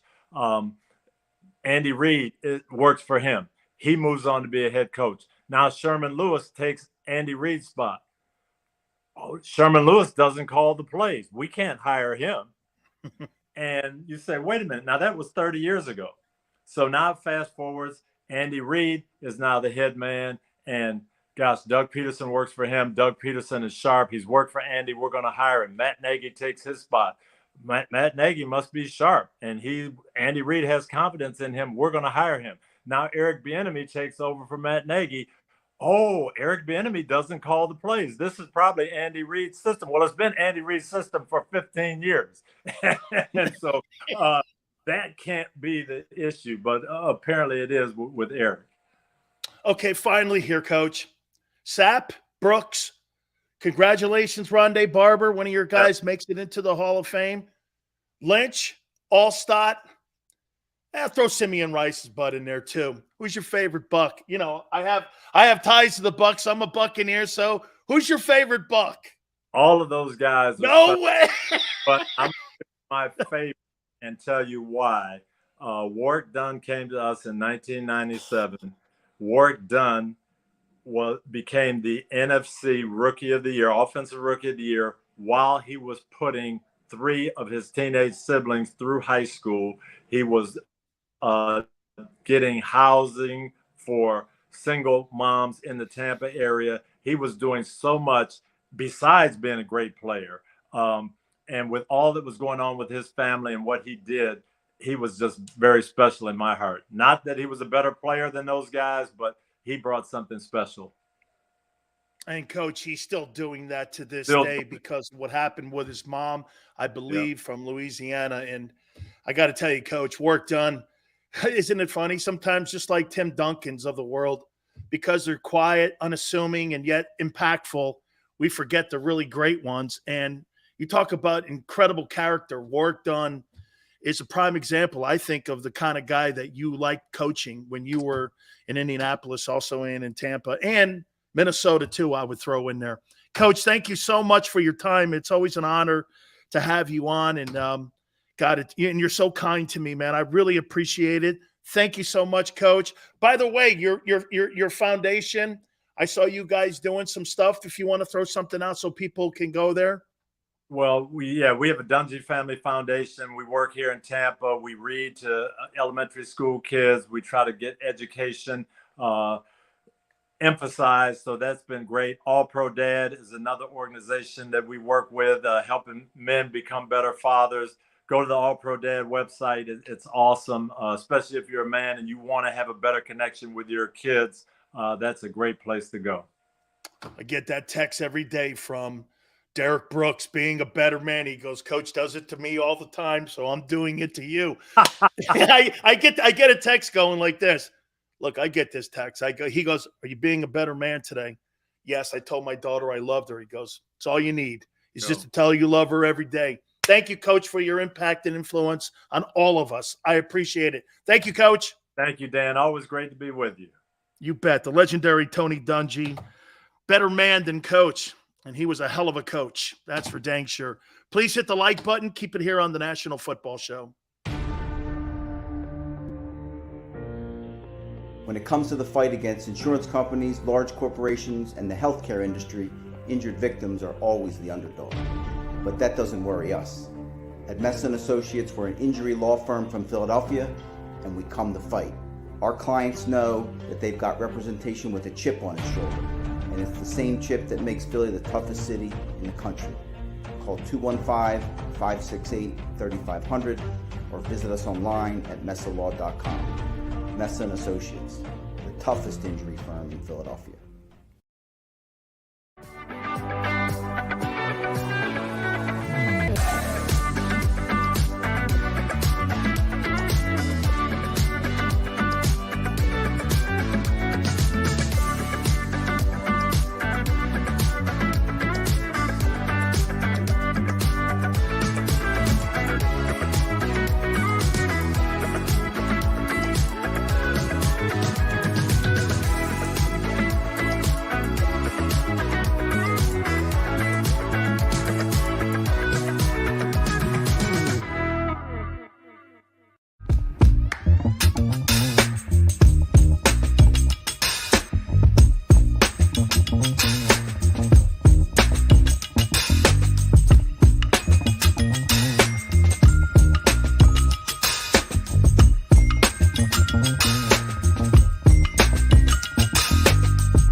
Hi everybody, my name's Jason Lombardi. I'm an inspector at DryTech. At DryTech we offer 3 major services, the first one being basement waterproofing, the second service we offer is foundation and structural repairs, and then the third service that we offer is mold remediation. If you feel you are having a waterproofing issue, give DryTech a call or check us out online.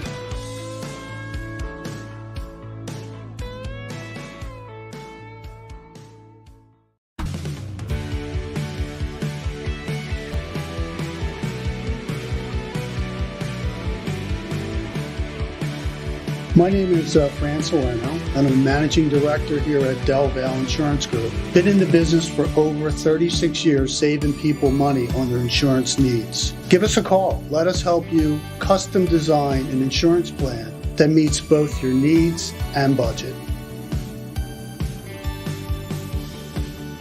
Did you know taxes could be your biggest expense during retirement? Are most of your assets in tax-deferred accounts like IRAs and 401ks? Taxes are historically low today, but we're facing significant headwinds in the future. Do you have a plan? The Thrive Financial Team has more than 100 years of experience helping people across the Delaware Valley with forward-looking tax planning. Learn how to shift your money from forever tax to no or low tax accounts. Get your Thrive Retirement Tax Playbook today. Go for the beers. Go for the cheers. Go for the hit and the hits. Go for the scene. Go for the screens. Go for the gallery. Go for the win. Go to Ocean.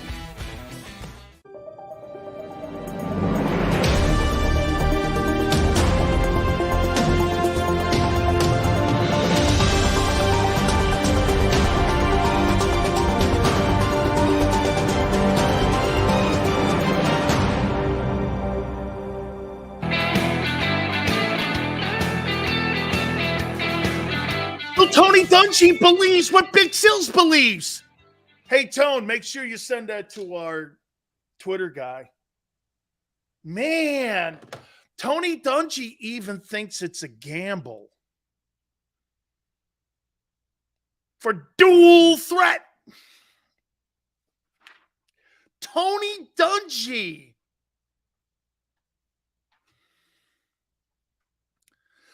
Dual threat. Whoa, it's not just Big Sills. Dual threat. He thinks it's a gamble. $50 million with a lesser team. Top of the hour, we're going to do the free agent list. Ooh.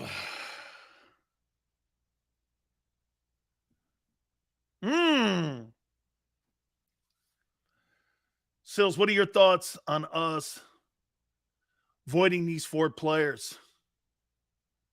What 4 players? Cap.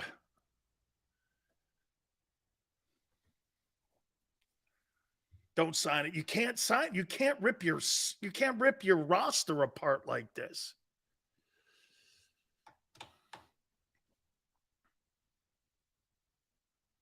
You back Pete. Look at what this guy says. Hey, Tone, this guy says I back Tony Dungy into that answer. So are you trying to say that I was leading the witness? Is that what you're saying? I was leading the witness? Big Sills doesn't lead the witness. What do you think? I'm a professional or something?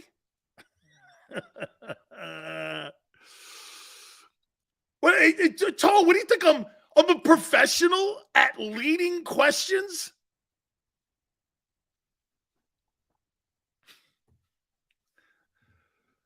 Dual threat. Fans, remember Hassan? You trolled him until January. He didn't get hurt. Jalen did. I never said Jalen Hurts wasn't a good player now. He's evolved into being one. Congratulations. You changed the narrative on yourself. Watch this. I didn't change the narrative on Jalen. Jalen did. Well, Sills, you said I did. Jalen Hurts changed that narrative on himself. I didn't. I just told you what he did this year.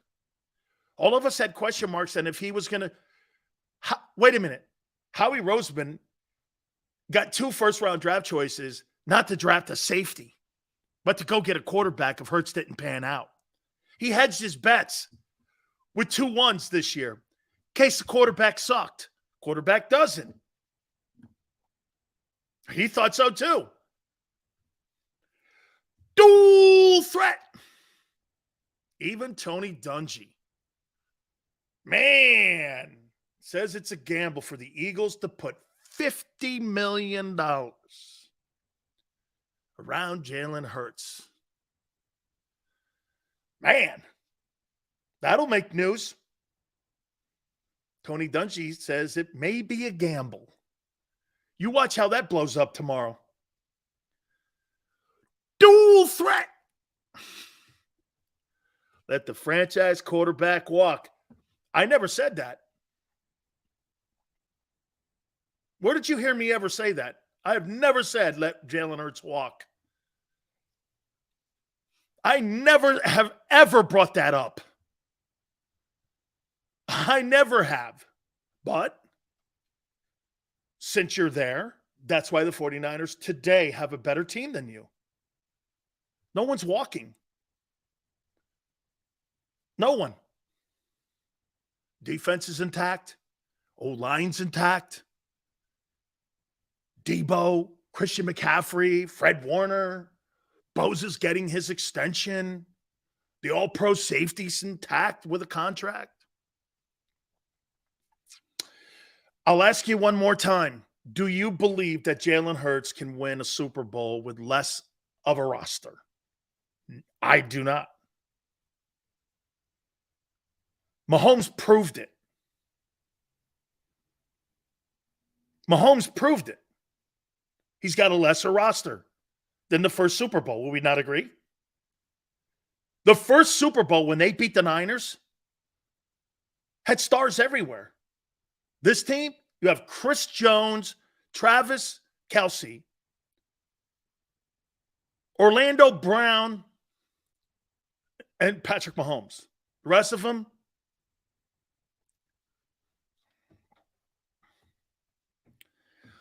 dual threat. Tone's back there going like this. God dang it. I hate when he does that because there's a part of me back here. Ugh. It's the truth. Here's the dilemma. It really is a true dilemma. You want to, how about this? I'll relent on this. Hey man, you want to pay the kid. You want the kid around. You hope he plays a long time. All of that. It's true. You hope all of that. But you're trying to win games too here. You're trying to win games. Let me have that. Oh, okay. Jalen got a lesser roster to the playoffs in his first year. Yeah, that's what your roster will look like the first year. Joseph, excellent. Excellent take. Excellent. Yeah, that's what his roster will look like from now on. Something like that the first year. A couple more players because Howie can work things. But you're clearly going to be younger on defense. You're not bringing the same defense back. So how could you be the same team? You're not going to be the same team because the defense is going to be completely disintegrated. Howie has a backup plan. You don't have a backup plan when you got $50 million wrapped up in one guy. They don't have a backup plan. There is no backup plan.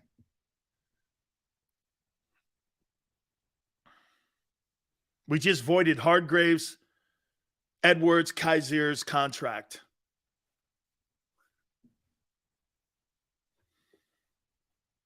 Tone, do me a favor and check that out.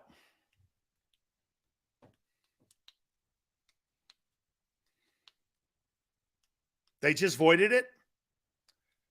So Hargrave, Kaiser, White, and Edwards.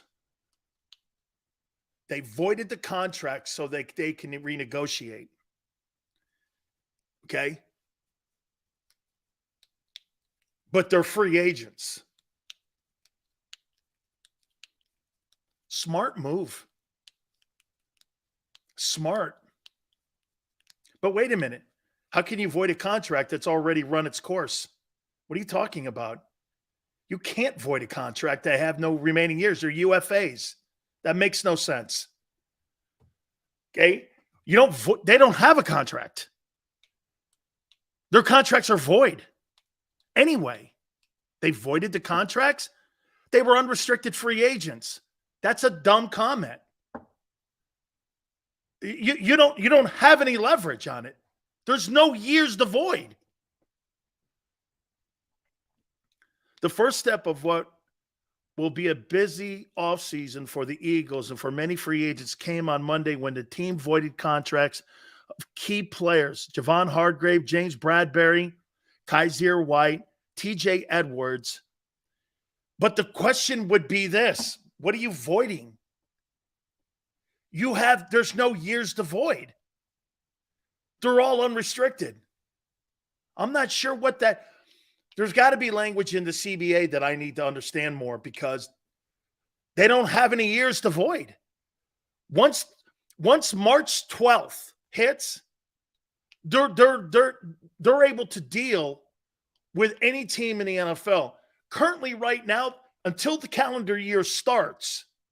Now, maybe that gives them, here, if I remember right, this may give them a head start on negotiating, because other teams can't start until the calendar year of the NFL starts March 12th. Okay? So I would think it gives them a head start and not allowing them after March 12th to get out, because if they void it, but you're a UFA, I don't know how that works. I gotta do more reading on that, because if you're an unrestricted free agent, the team has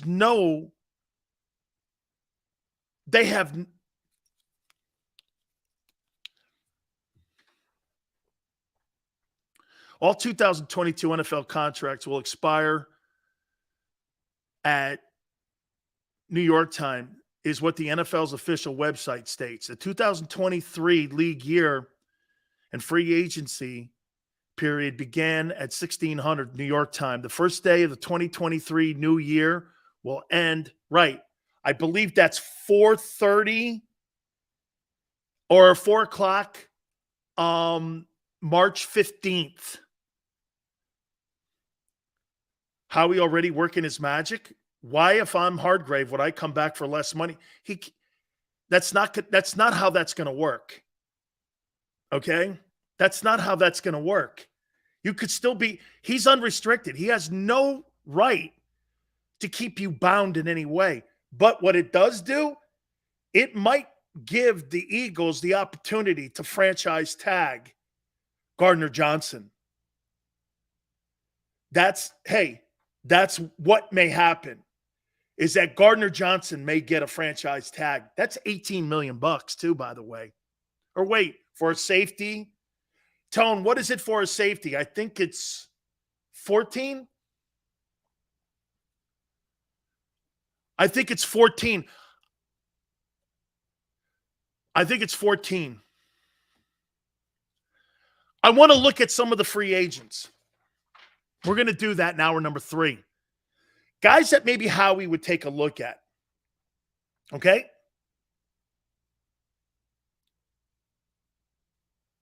Bob, quite frankly, Coach Dungy said it's a gamble. That's all he said. He didn't say he wouldn't. 14-4. If they franchise tag Gardner Johnson, he's making 14-4. We're going to hit on all this. I'm going to take a look, and I'm going to ask a question here about voiding the contracts. What's it mean? Hour 3, keep it here on the National Football Show. When it comes to the fight against insurance companies, large corporations, and the healthcare industry, injured victims are always the underdog. But that doesn't worry us. At Messon Associates, we're an injury law firm from Philadelphia, and we come to fight. Our clients know that they've got representation with a chip on its shoulder, and it's the same chip that makes Philly the toughest city in the country. Call 215-568-3500 or visit us online at messalaw.com. Messon Associates, the toughest injury firm in Philadelphia.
Hi everybody, my name's Jason Lombardi. I'm an inspector at DryTech.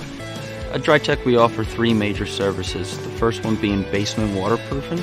The second service we offer is foundation and structural repairs. And then the third service that we offer is mold remediation. If you feel you are having a waterproofing issue, give DryTech a call or check us out online.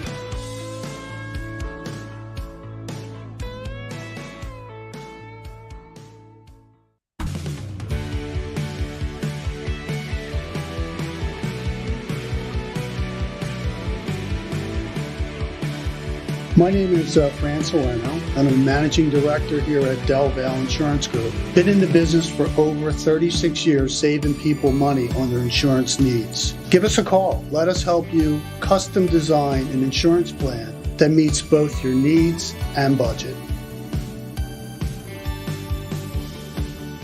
Did you know taxes could be your biggest expense during retirement? Are most of your assets in tax-deferred accounts like IRAs and 401ks? Taxes are historically low today, but we're facing significant headwinds in the future. Do you have a plan? The Thrive Financial team has more than 100 years of experience helping people across the Delaware Valley with forward-looking tax planning.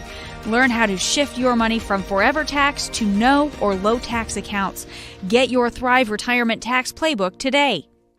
Go for the beers, go for the cheers, go for the hit and the hits, go for the scene, go for the screens, go for the gallery, go for the win, go to Ocean.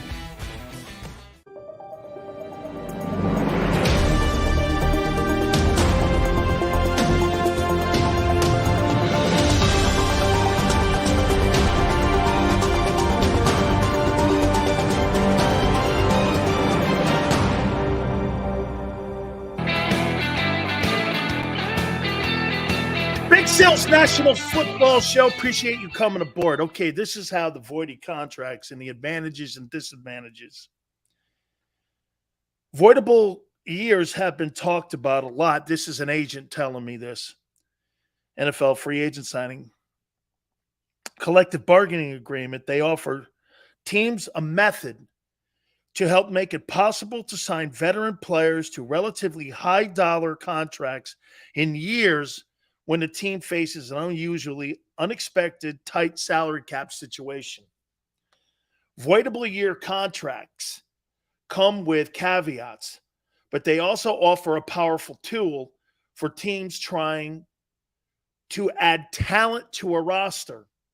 The team will eventually have to pay the piper, but structuring the contract can delay the inevitable cap hit, allowing a team to squeeze a contract in that might not have been able to manage otherwise.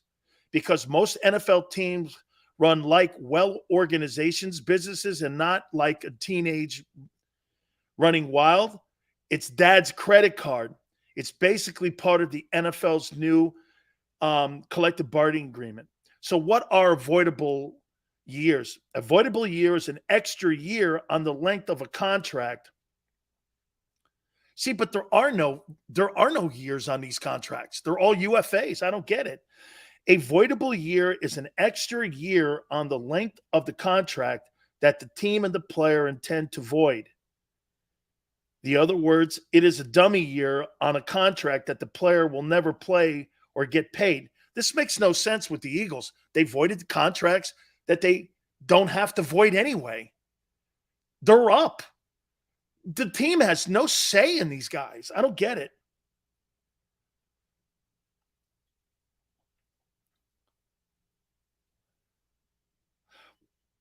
When the Redskins used this method with Deshaun Jackson, when he was unexpectedly available in the 2014 offseason, the team had already spent most of its available cap space before Jackson became a free agent, but Snyder and the front office were keen to sign him.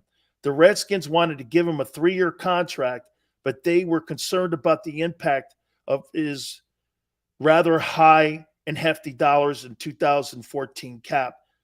They instead gave him a 4-year contract with a voidable 4-year. The effect was a shift part of his salary cap hit from 1 to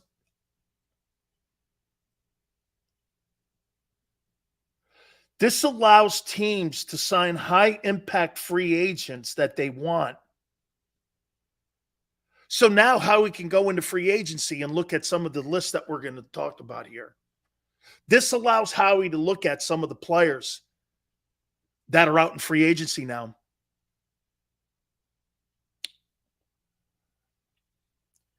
So how can the voidable year be used? It can be a bit technical and complex, but we're not here. He just gave me an example. By the way, this is Lee Steinberg helping me here.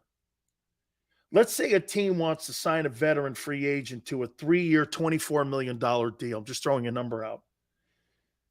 In my example, the team is going to give the player half the contract as a signing bonus. That is $12 million.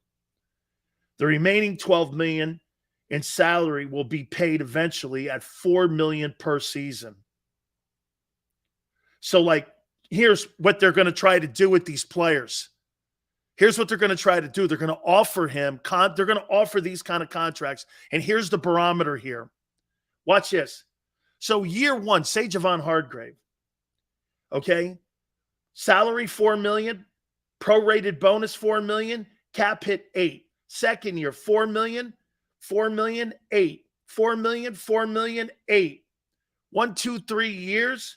Salary will be $12 million. Prorated bonus, $12 million. Cap hit of $24 million.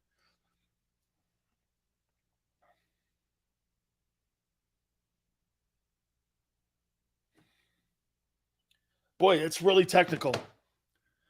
Really technical. Okay?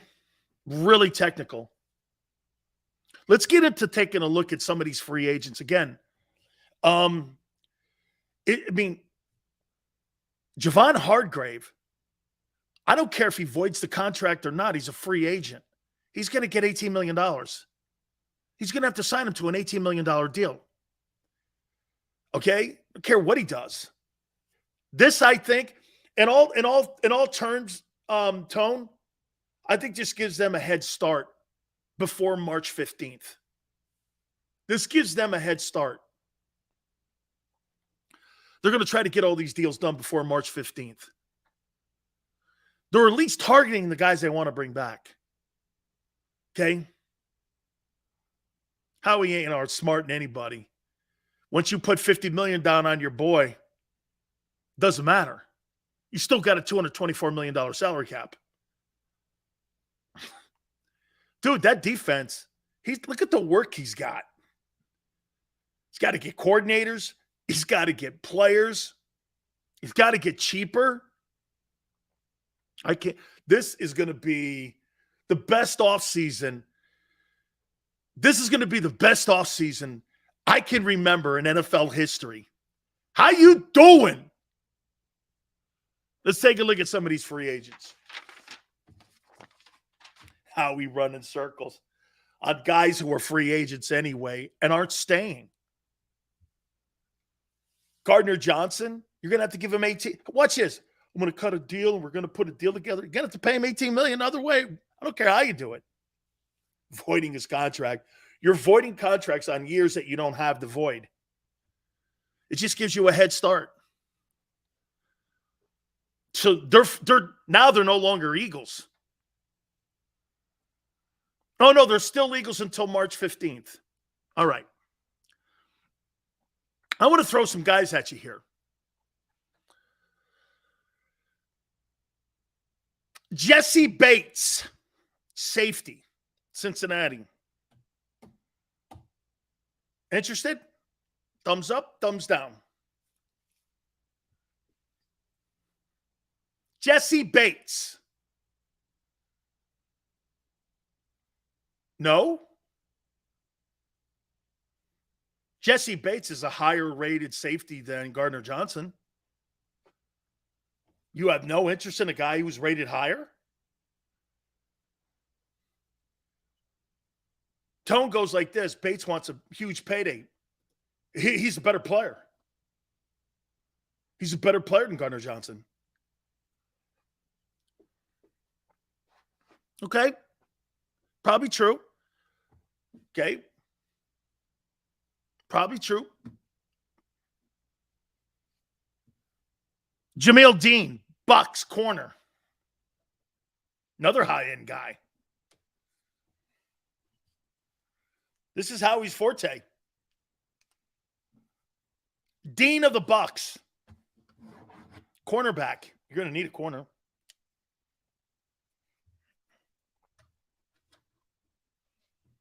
I'd rather keep Bradbury.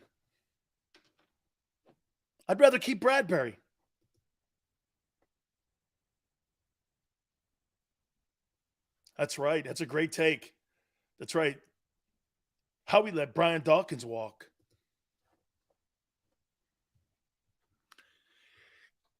Can I throw this name at you? Would you have a problem paying $8 million to Saquon Barkley?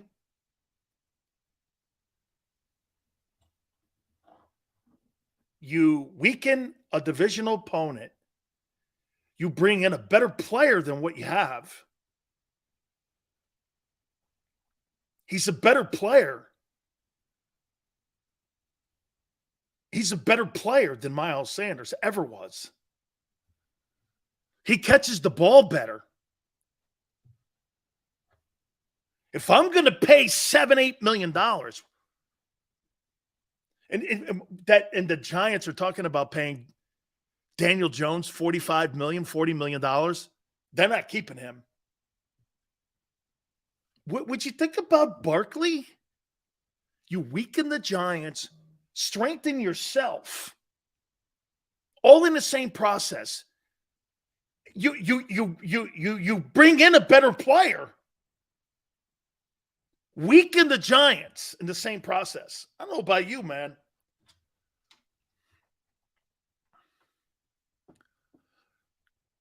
Okay? Barkley's been injured, though. Rather get Henry. I don't know if that's happening. Just something to think about. Got another one here for you. How about Michael Thomas, wide receiver Saints? I think they're cutting him.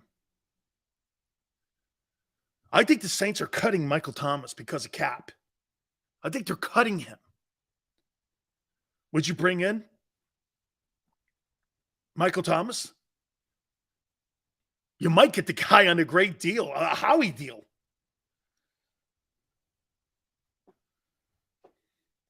Joseph, right. Okay. Well, my friend, they're cutting him.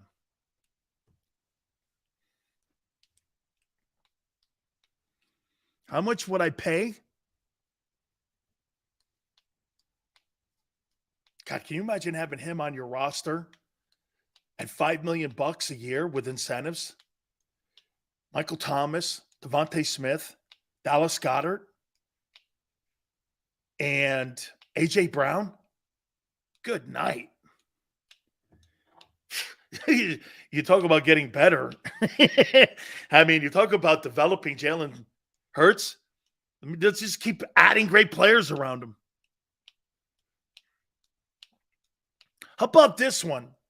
This is kind of like an offshoot. Would you have any interest in Rashad Penny? The Seahawks guy. Been banged up. Never fit into Seattle. Put him behind that old line. Rashad Penny. You need a back. And by the way, you know why I'm throwing veteran backs out? Why would I throw veteran backs out? Why would I throw veteran backs? Why? Rashad Penny's not going to cost you anything, really. Why do you think I'm throwing veteran backs out? Because most rookies can't pick up pass protection. That's why a lot of guys don't play. Yeah, but Yale, if I don't, I could pick up a guy who can catch the ball, block, and run. That's worth $6 million to me. Instead of a kid in the draft,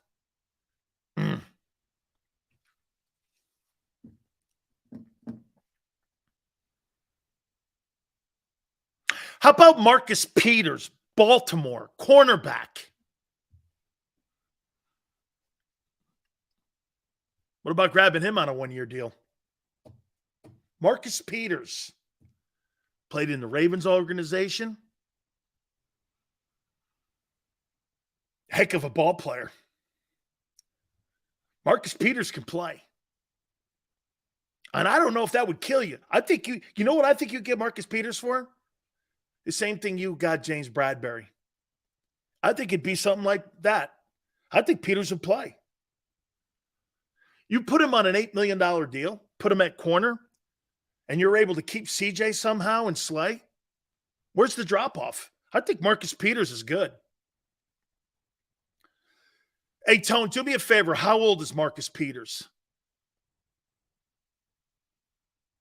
Just want to double check what his age is.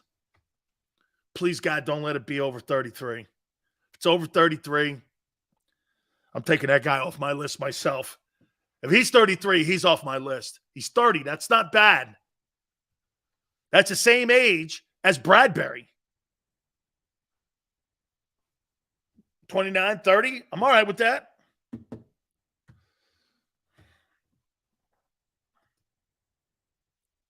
Just turned 30 in January, so he just turned it.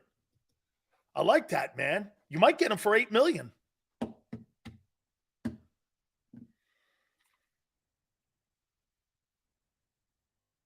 Draymond Jones, Broncos, defensive tackle. By the way, that Bronco team finished in the top 5 in total defense this year, even with a shitty offense.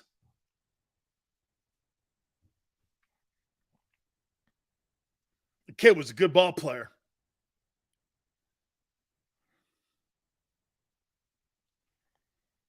Peters and CJ and Slay, not bad.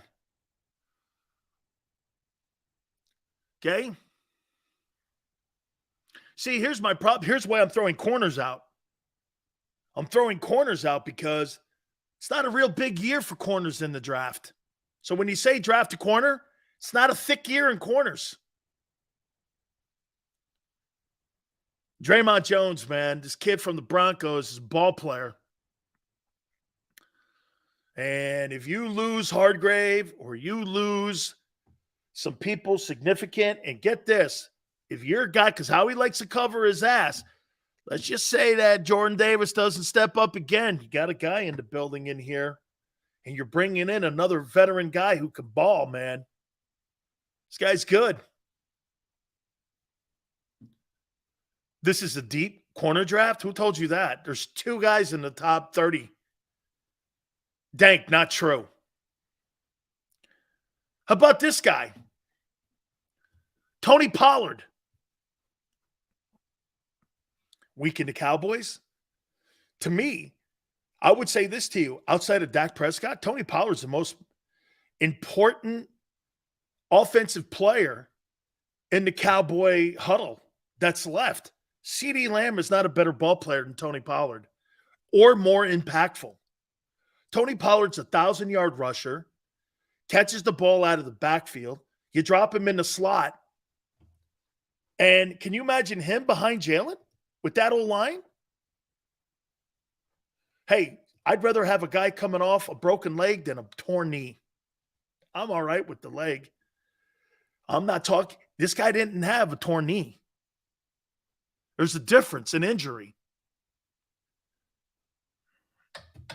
Get this. A broken leg takes less time to heal than a knee injury.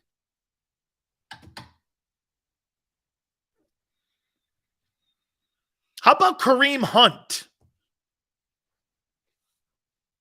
My favorite corner in this draft is the kid from Oregon, Gonzalez. I like the kid Witherspoon also from Illinois. How about Kareem Hunt? Probably wouldn't cost you a lot. He's been hidden in that Cleveland offense because of Chubb. I think he's a good ball player. Do I think he could be somebody like Garrett Blunt? Or an Adai? Something like that? one thing is for sure that the Eagles need is a red zone back. Your red zone back's Jalen Hurts.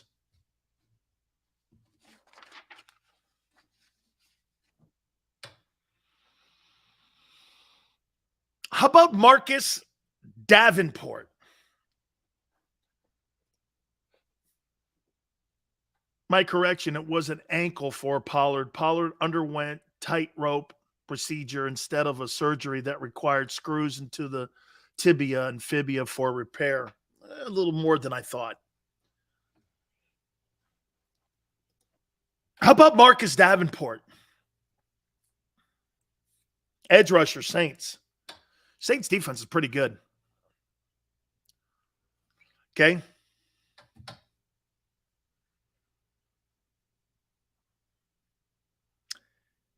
How about Dalvin Tomlinson, Vikings, edge rusher, 328 pounds and can play. Now, the problem with the Vikings was not on the perimeter. The problem with the Vikings is in the middle. This guy's an edge rusher at 330.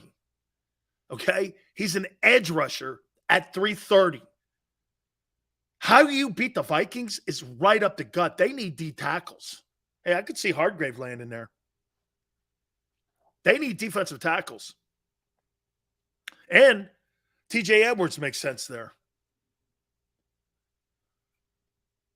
Dalvin Tomlinson can play. He's a great looking, and you sign me up anytime you get an edge rusher that's over 280 pounds and this kid's 328, sign me up for that.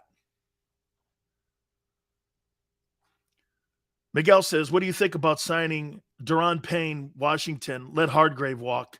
He's going to cost you some money. I also like the kid up in Buffalo. I think he's a corner. What's his name? Poyer? They got a kid up there in Buffalo that's a free agent too that I'd like to take a look at. Miguel, plus you weaken a divisional opponent. He's going to cost you some dough though, dude. Payne's a good football player. Okay? Payne's a good player. Sean's right, man. That's right. Flores is up there now with that defense. Good take. Good take. Jordan Poyer, safety. He's really good. I like that kid. That kid can play, man. Plus, he was also up there, you know, in that defensive system up there. He's a good football player. Too much money, probably. Probably. Hey, anytime you get, like, you're young and there's a ton of money, correct. Now, this is a different guy. And this is kind of like a Howie dude. Arden Key, Jaguars, edge rusher. I don't think he's a starter. But I think he would be a fabulous rotation guy. I like what the Jags did with him. They brought him in and out. And again, I'm not signing him. I'm signing him for depth. Okay? I'm signing him for depth because the Eagles are going to lose some players here. So Arden Key, Jaguars, edge rusher. That's somebody that I would kind of take a look at to bring in for depth because that's, again, one of the things that the Eagles were just so good in the offseason at. They were so good in the offseason at building the roster. And again, they built the roster around a lot of one-year deals. Okay? Jesse goes, Sills, how much do you think Jesse Bates will cost? I think Jesse Bates as a safety is going to command the $14 million. That's going to be out in the open market. Hey, it wouldn't shock me. It would, because Cincinnati won't do it. I don't think they'll franchise tag him. Okay, I don't, because I think Cincinnati will let his ass walk. Or they'll trade him to try to get some assets. And now remember something. Again, all free agent moves, if these guys end up going someplace, you're going to get compensation picks in the end. Okay?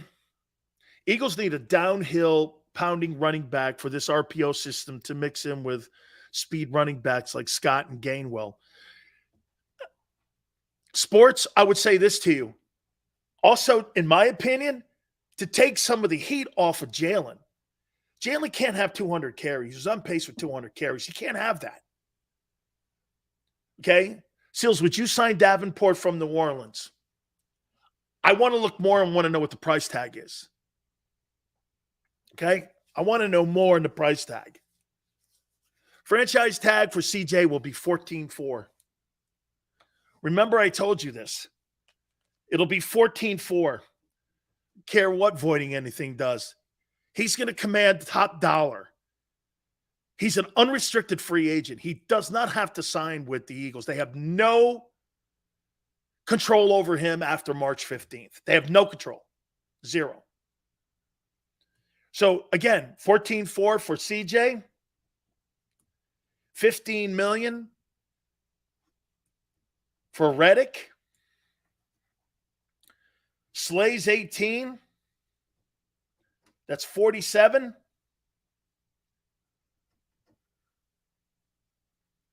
So you're going to get, if you're not going to get rid of Hardgrave, that's 16-6. You got $75 million and 5 players wrapped up already in a $224 million signing or a $224 million roster. That's what the cap is going to be. You can restructure Lane Johnson and Slay's deal and maybe Goddard's deal and maybe Malata's deal as much as you want. Currently right now, hey, Tone, if I'm not mistaken, I think the Eagles are $1 million over the cap. Well, now that they voided, it doesn't really matter. Well, it does because the new calendar year doesn't start until the 15th. So those guys are still Eagles until the 15th, technically. Okay?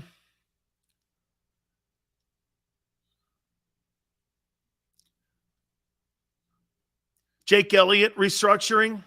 I think Jake Elliott makes too much money to be my kicker. He's really reliable, though. He's really reliable. By the way, so your guys are going to spend all this money, and once again, you're not going to address your special teams, which costs you potentially the Super Bowl. So you're not going to address that either. Is that right? You know, you want to address the defense, you want to address Hurts, but you're not going to address special teams because you don't have the money to. So you're going to be back in that boat again too, right?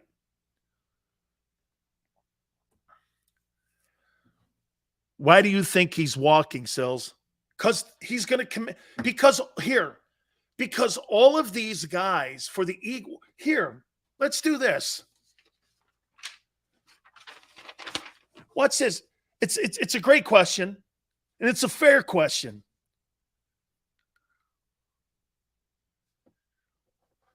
Tone says that the Eagles currently have about $10 million in cap space. Not bad. I guarantee you, if you take a look at the Cowboys, hey, how would you like to be the Bears? I think the Bears got $93 million in cap space. I think it's something like insane like that. Or am I wrong, Tone? I think it's maybe 43 or some shit like that. Maybe it's 43 instead of, but they got a boatload of money, man. The Bears have a ton of cash, and they're going to be players big time. Here, Sanders. He's all the ones that are starters I put in highlight. Sanders had a career year. The question with him is going to be this. Is he a one-year wonder? That's a question with Hurts, too. That's my question with Hurts. You're going to pay a guy $50 million off of 1 year. He wasn't very good his first year starting. But his improvement, the Bears have $92 million? Hey, don't tell me that. Really? The Bears have $92 million? Boy, if I'm Justin Fields, $98 million. Wow, do they suck. Holy cow. So like, you're going to pay a quarterback $50 million off of 1 year. Sanders, are you going to pay a running back off of 1 year? right? Sayamalo is going to make a killing. He's going to make $14 million. He's going to make $14 million annually. And I'm, get this, and I'm undervaluing him. He could make 15. I think that guy's going to get $75 million. He started on the Eagle O-line. He's got a Super Bowl ring. He's got 2 NFC championship rings, and he's only 30. What do you think? He ain't coming back. They can't afford him. You're already paying your bookend tackles $40 million almost. And you think you're going to pay Sayamalo 15 to 16 million and your center 10? The Bears have the most cap space in the NFL. The next closest team is Atlanta with 55 million. That's a lot too. That's a lot too. Brandon Graham, Fletcher Cox, Hargrave's going to get 16 million. Kazier's going to make a good salary in the open market if they don't bring him back. Edwards is going to make a good salary in the open market. It's funny. So they want to get a head start on some of these guys and negotiating with them. That's what they're doing. They want to get a head start on it. They want to clear the books, get everything out of the way, and they want to – this is a way to cheat. I like it. I think it's gamesmanship and working the CBA. I had it explained to me. It gives the organizations a chance to negotiate now instead of waiting to free agency. That's why they've done this. And it gives them a chance to franchise tag somebody like Gardner Johnson. You're still not keeping all these guys. But you may franchise tag CJ Gardner Johnson. I think they're going. You know what? Hey, Tone, what's the last guy they did that to? Was Djax? The last guy they did that to was Deshaun Jackson. I think they may do that with Gardner Johnson. Now, here, I'll ask you guys this question. You think Gardner Johnson, hey, Tone, I want to double check. 14-4 on safeties. Is Gardner Johnson worth the franchise tag?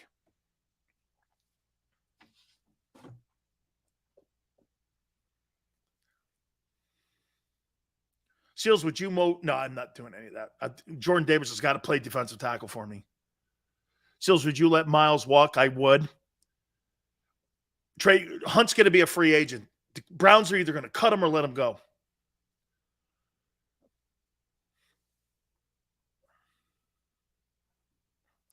Right. Hey, KC, the Eagles, man, a lot of work to do, man. Wow. Do you think CJ Gardner is worth the franchise tag? I think he is. Because if I'm not mistaken, he's 26. Okay? He's 26 years old. He's a hitter.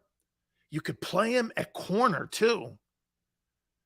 You could play him at slot safety. He's a great athlete. Okay? Only thing I hate about the kid, he's a freaking Gator. He's 24. Man, I can't. You see that right there? Razor, the reason he's going to command that money is right there, what you just said. He's 24. Man, how does Mickey Loomis – here's what happened with Gardner Johnson. What's the biggest mistake they made? The Saints. They made 2, actually. The whole quarterback thing with Jameis Winston. But here was the other one. They signed Honey Badger. They had to get rid of Gardner Johnson. He was the better player in the end. There's a decision. Once again, there's a decision right there that kills franchises.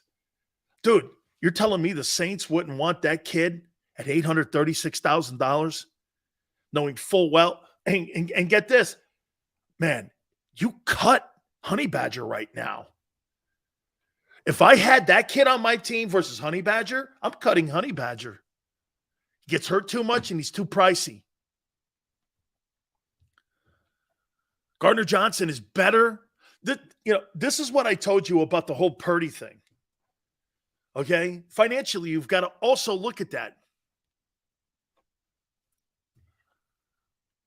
Gardner Johnson is not going anywhere, and the Eagles will franchise tag him if they can't get a deal done via Inside Birds.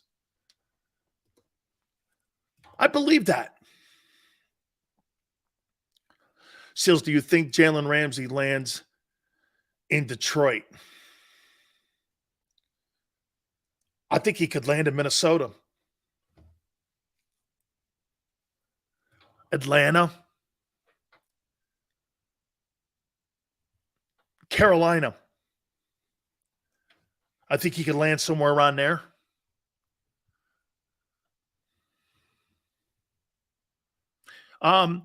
Sean, I think the dead cap money for Slay is $26 million. If they were to cut him, I think it's $26 million. The dead cap money would hit. I think it's 26. Oh, Gannon. Gannon's going to make a play for Gardner Jones. Well, if they don't get a deal done. And remember something. If you franchise tag, what happens if you franchise tag someone? And you want to make a deal for him, you have to give that team 2 1s. Okay? I mean, if the Eagles sign Gardner Johnson and you want him, you have to give the Eagles 2 first-round draft choices because he was tagged.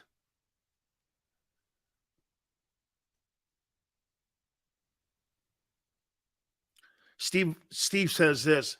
Hurts deal will be both team-friendly and about $50 million per on average. I could see a $7 to $10 million. That's crazy, man. Dude, that signing bonus is low. Steve, 7 years, $100 million? I know guys who signed 6-year deals get $150 million guaranteed. That contract that Josh Allen just signed, I think it's 6 year with $150 guaranteed. You're going to have to up that guaranteed money. You're tying a lot of incentives and roster bonuses around his base. That kills teams with the base, Steve. That would hurt. That's not team friendly then. I get what Steve, you're going by the old notion that if you leverage out the contract, that the back end of those deals usually don't work anyway. A lot of teams are doing this now, though. They're front-ending the deals. Because how many deals do you see where a guy is out of shape, he's no good, and in the last year of his contract, he's Albert Pujols? You know what I'm saying? That's why most teams, they front-end it. So front-ending a deal with guys is more sense to me. You know why? Pay the guy what he's worth. And if you want to move off of him, it's not going to kill you when he's 32 or 33 or 34, and it's a $5 million cap hit. See, teams think they're saving money, but you're losing money in the back end, especially if you guarantee a lot of contracts. I personally, for me, I'm front-ending my deals with roster bonuses and signing bonuses because I want that base salary in year 3, 4, and 5 of his contract. I want it to be cap friendly. Not cap hell. Jesse goes, Sales, what do you think of the Eagles interviewing the Wisconsin defensive coach for the DC spot? He's got a great reputation. I think he's got some Parcell blood in him. And I think he's worked with Bill before in the past, if I'm not mistaken. Miguel, thank you again. Thank all you guys for doing this too. Trade scenario, trade the 10th with the Bucks at 19 and get the kid from Ohio State, use the trade capital to trade up from 30 to 24. I'm not drafting a running back in the first round. I am not. The kid from Texas is good, Miguel, but I'm not drafting a running back. No way. I would rather draft an edge rusher. Kid from Clemson. Replace Watkins and Miles. Man, I could get another guy in the open market to be my number 3 guy. I mean, I'll have a 3. Okay? I could even draft a guy. I've got Devontae Smith and A.J. Brown. I'm pretty good with that. I think Rex Ryan's getting that Denver job.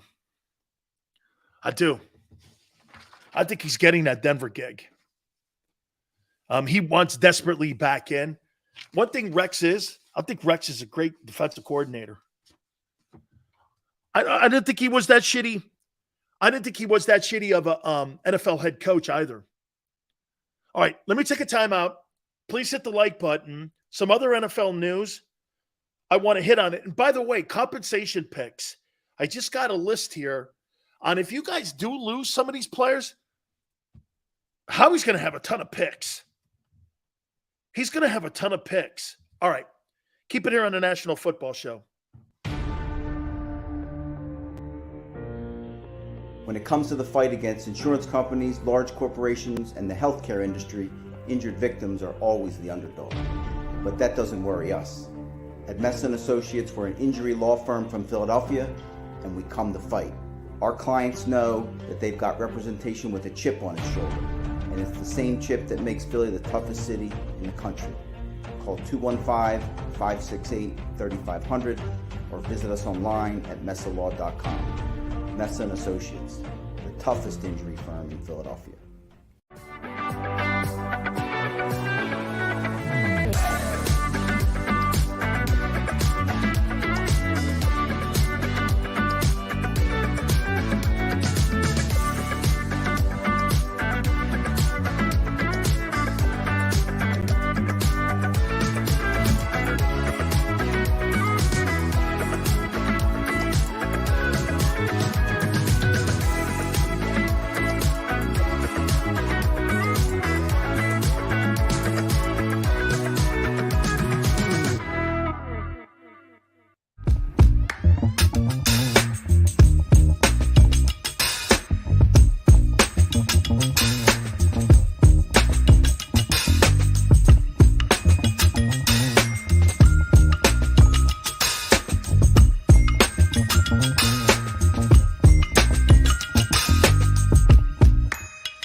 Hi everybody, my name's Jason Lombardi. I'm an inspector at DryTech.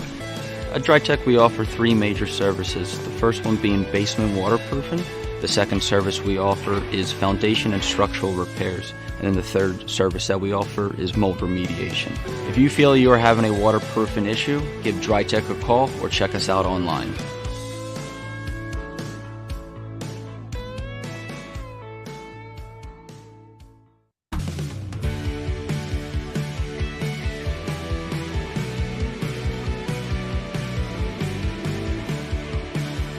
My name is Fran Salerno, and I'm a managing director here at Del Valle Insurance Group. Been in the business for over 36 years, saving people money on their insurance needs. Give us a call. Let us help you custom design an insurance plan that meets both your needs and budget.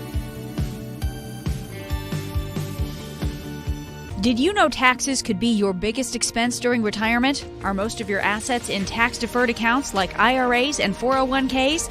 Taxes are historically low today, but we're facing significant headwinds in the future. Do you have a plan? The Thrive Financial team has more than 100 years of experience helping people across the Delaware Valley with forward-looking tax planning. Learn how to shift your money from forever tax to no or low tax accounts. Get your Thrive Retirement Tax Playbook today. Go for the beers, go for the cheers, go for the hit and the hits, go for the scene, go for the screens, go for the gallery, go for the win, go to Ocean.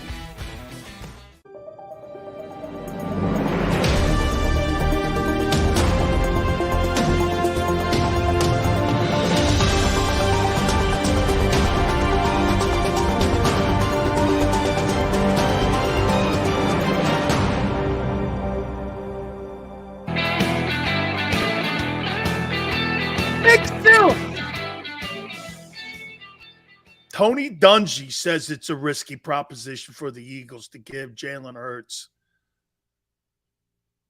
a lot of years on his contract.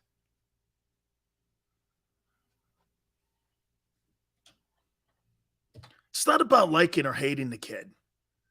It's about what's inevitable. By the way, real quick before I move on here, because I want to get to this other topic here. Somebody help me out. Another dig here at the NBA. So you NBA fans, you boo Kyrie Irving,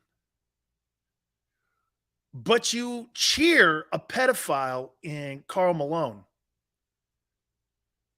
Huh. Because the guy didn't get vaccinated, you boo Kyrie Irving. But the people in Utah cheer a guy who impregnated a 13-year-old girl. Huh. Interesting. Crazy, actually. I'm listening to people do that, and I'm like, you're cheering Karl Malone? Really? I mean, I don't know. Right? I mean, Kyrie Irving is really that much of a guy you boo? By the way, who would have ever thought this? Kyrie Irving's the greatest player that Coach Krzyzewski ever coached. And I think, hey, Tone, I think he only coached him for 2 games. I mean, right? I think he only coached him for 2 games. Kyrie Irving, I think he was a Blue Devil for like a week, and then he went into the then he went into the NBA. I think it was a week. Hey, he didn't play a minute. Okay, I thought he. I want to be correct here, though. He was a Blue Devil, though, right? He was a Blue Devil. I could have swore he was a Blue Devil, right? Okay. Who gets their deal done first? Okay. Hurts, Burrow, Herbert, or Tua? Who gets the deal done?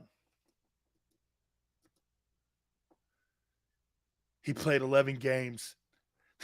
He missed 26 games. He played 11 games as a Tar Heel. Well, I mean, as a Blue Devil. Hey. Jalen, Lamar. Who gets the deal done? Burrow, Jalen. Justin Herbert? No way. The Spanos family? Are you suggesting the Spanos family is going to cut a deal with Justin Herbert and be the first one to the table to set the market? I don't think so. I think the team, for me, I'd get to the mark. I'd get to the table right away and go like this to Jalen. Hey, Jalen, here's 4 years, $45 million, between 45 and 48. Here's a 4-year deal. We want to work with you. We're going to make you, by the way, we're also going to make you privy to a lot of decisions that will impact you. And the negotiations, the way they're going now, we want to make you part of our, not only future, but our decision-making process. We want your input. That's how I would handle it. Okay? Hey, Dan, what are the Eagles' chances of signing Jarvis Landry? Hey, for how much? $2 million? Sure. 45. That's what Danny Dimes. That's why the Giants aren't giving Danny Dimes $45 million. They would walk out of the room. He's not, dude, that guy's not a $35 million guy. He's not. He had a couple good games. He turned his season around. And get this. So you want me to pay for a guy who had 1/2 of a season where he was good in a playoff game? This is what I tell you. So $45 million for that versus Jalen? See, this is what the Giants are going to do to Dimes Jones. Dude, Jalen played 17 weeks of great football. Okay? You played 5. Okay? You played 5 tops. No way am I doing that. Okay? No way. All right. Tone, I got the everyone, I got the compensation list.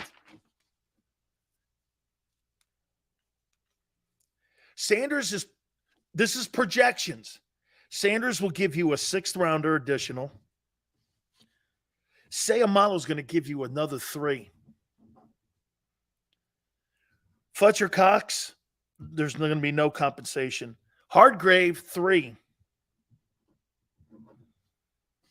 White, 6. I'm looking at the list this agent gave me. Edwards, 5th rounder. Bradbury, 3. CJ, 3. So you could get out of this whole free agent period 4 3rd rounders, a 6th round, 2 6th rounders, and a 5th rounder. Well, one thing's going to be sure. You're either going to be very young or there's going to be a lot of free agents again on that football team. Okay? I mean, dude, can you imagine getting 4? All these guys had career years in their free agent year. Sayamalo had a great year. He's going to – see, what it is it's a percentage of what this player signs for. Like if they sign for top-end dollar, like Sayamalo and CJ could, then I think it goes as high as a 3rd. And that's the top end.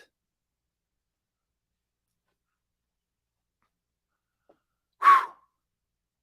3rd rounder for CJ, 3rd rounder for Sayamalo, Hardgrave a 3rd rounder, Bradbury. I think Bradbury's going to command big money. Dude, there's going to be a lot of compensation picks for the Eagles. There's going to be a ton of them here. Okay, there's going to be a ton here.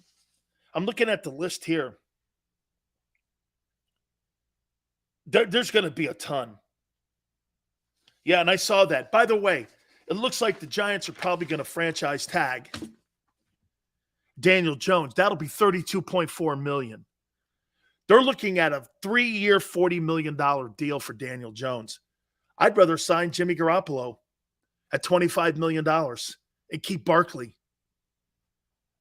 I'd rather go like this. Hey, shit, I'll tell you what. I may even bring up Derek Carr.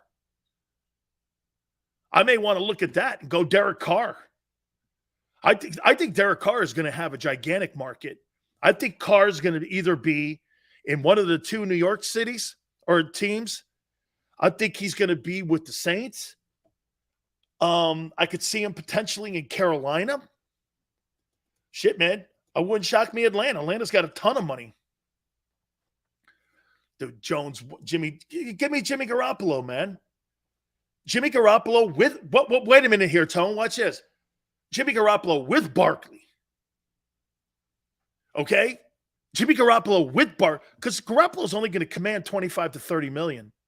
And that other money I could save to give Barkley is 10 or is 8.9 or whatever you want to do and go get a wide receiver in the draft. They have no wideouts. Or bring up DeAndre Hopkins. You can watch this. You bring up Hopkins and have Barkley and Garoppolo in New York with their defense. Plus, they're pretty good with the cap right now. I don't know. The Giants could be a player. I'm not saying they're, I say this to you. The Giants were the Eagles of a year ago. Okay? They were like the Eagles a year ago. Yeah, the Giants have 40 million plus in cap space. They're going to be, you could go sign DeAndre Hopkins. They need wideouts. I couldn't even tell you who the wideouts were that played against the Eagles in all 3 games. Letting Quez walk. Are you kidding me, man? I'm surprised Quez Watkins and Miles Sanders aren't still walking back from Glendale. How bad those guys played. Dude, this is going to be a lot of fun, man. This is like Monopoly. The Eagles are going to be front page news every single week because of the moves they have to make. Plus the draft picks in April. Plus the combines are like in 7 days. Okay, so where do you go? DT, cornerback, edge rusher.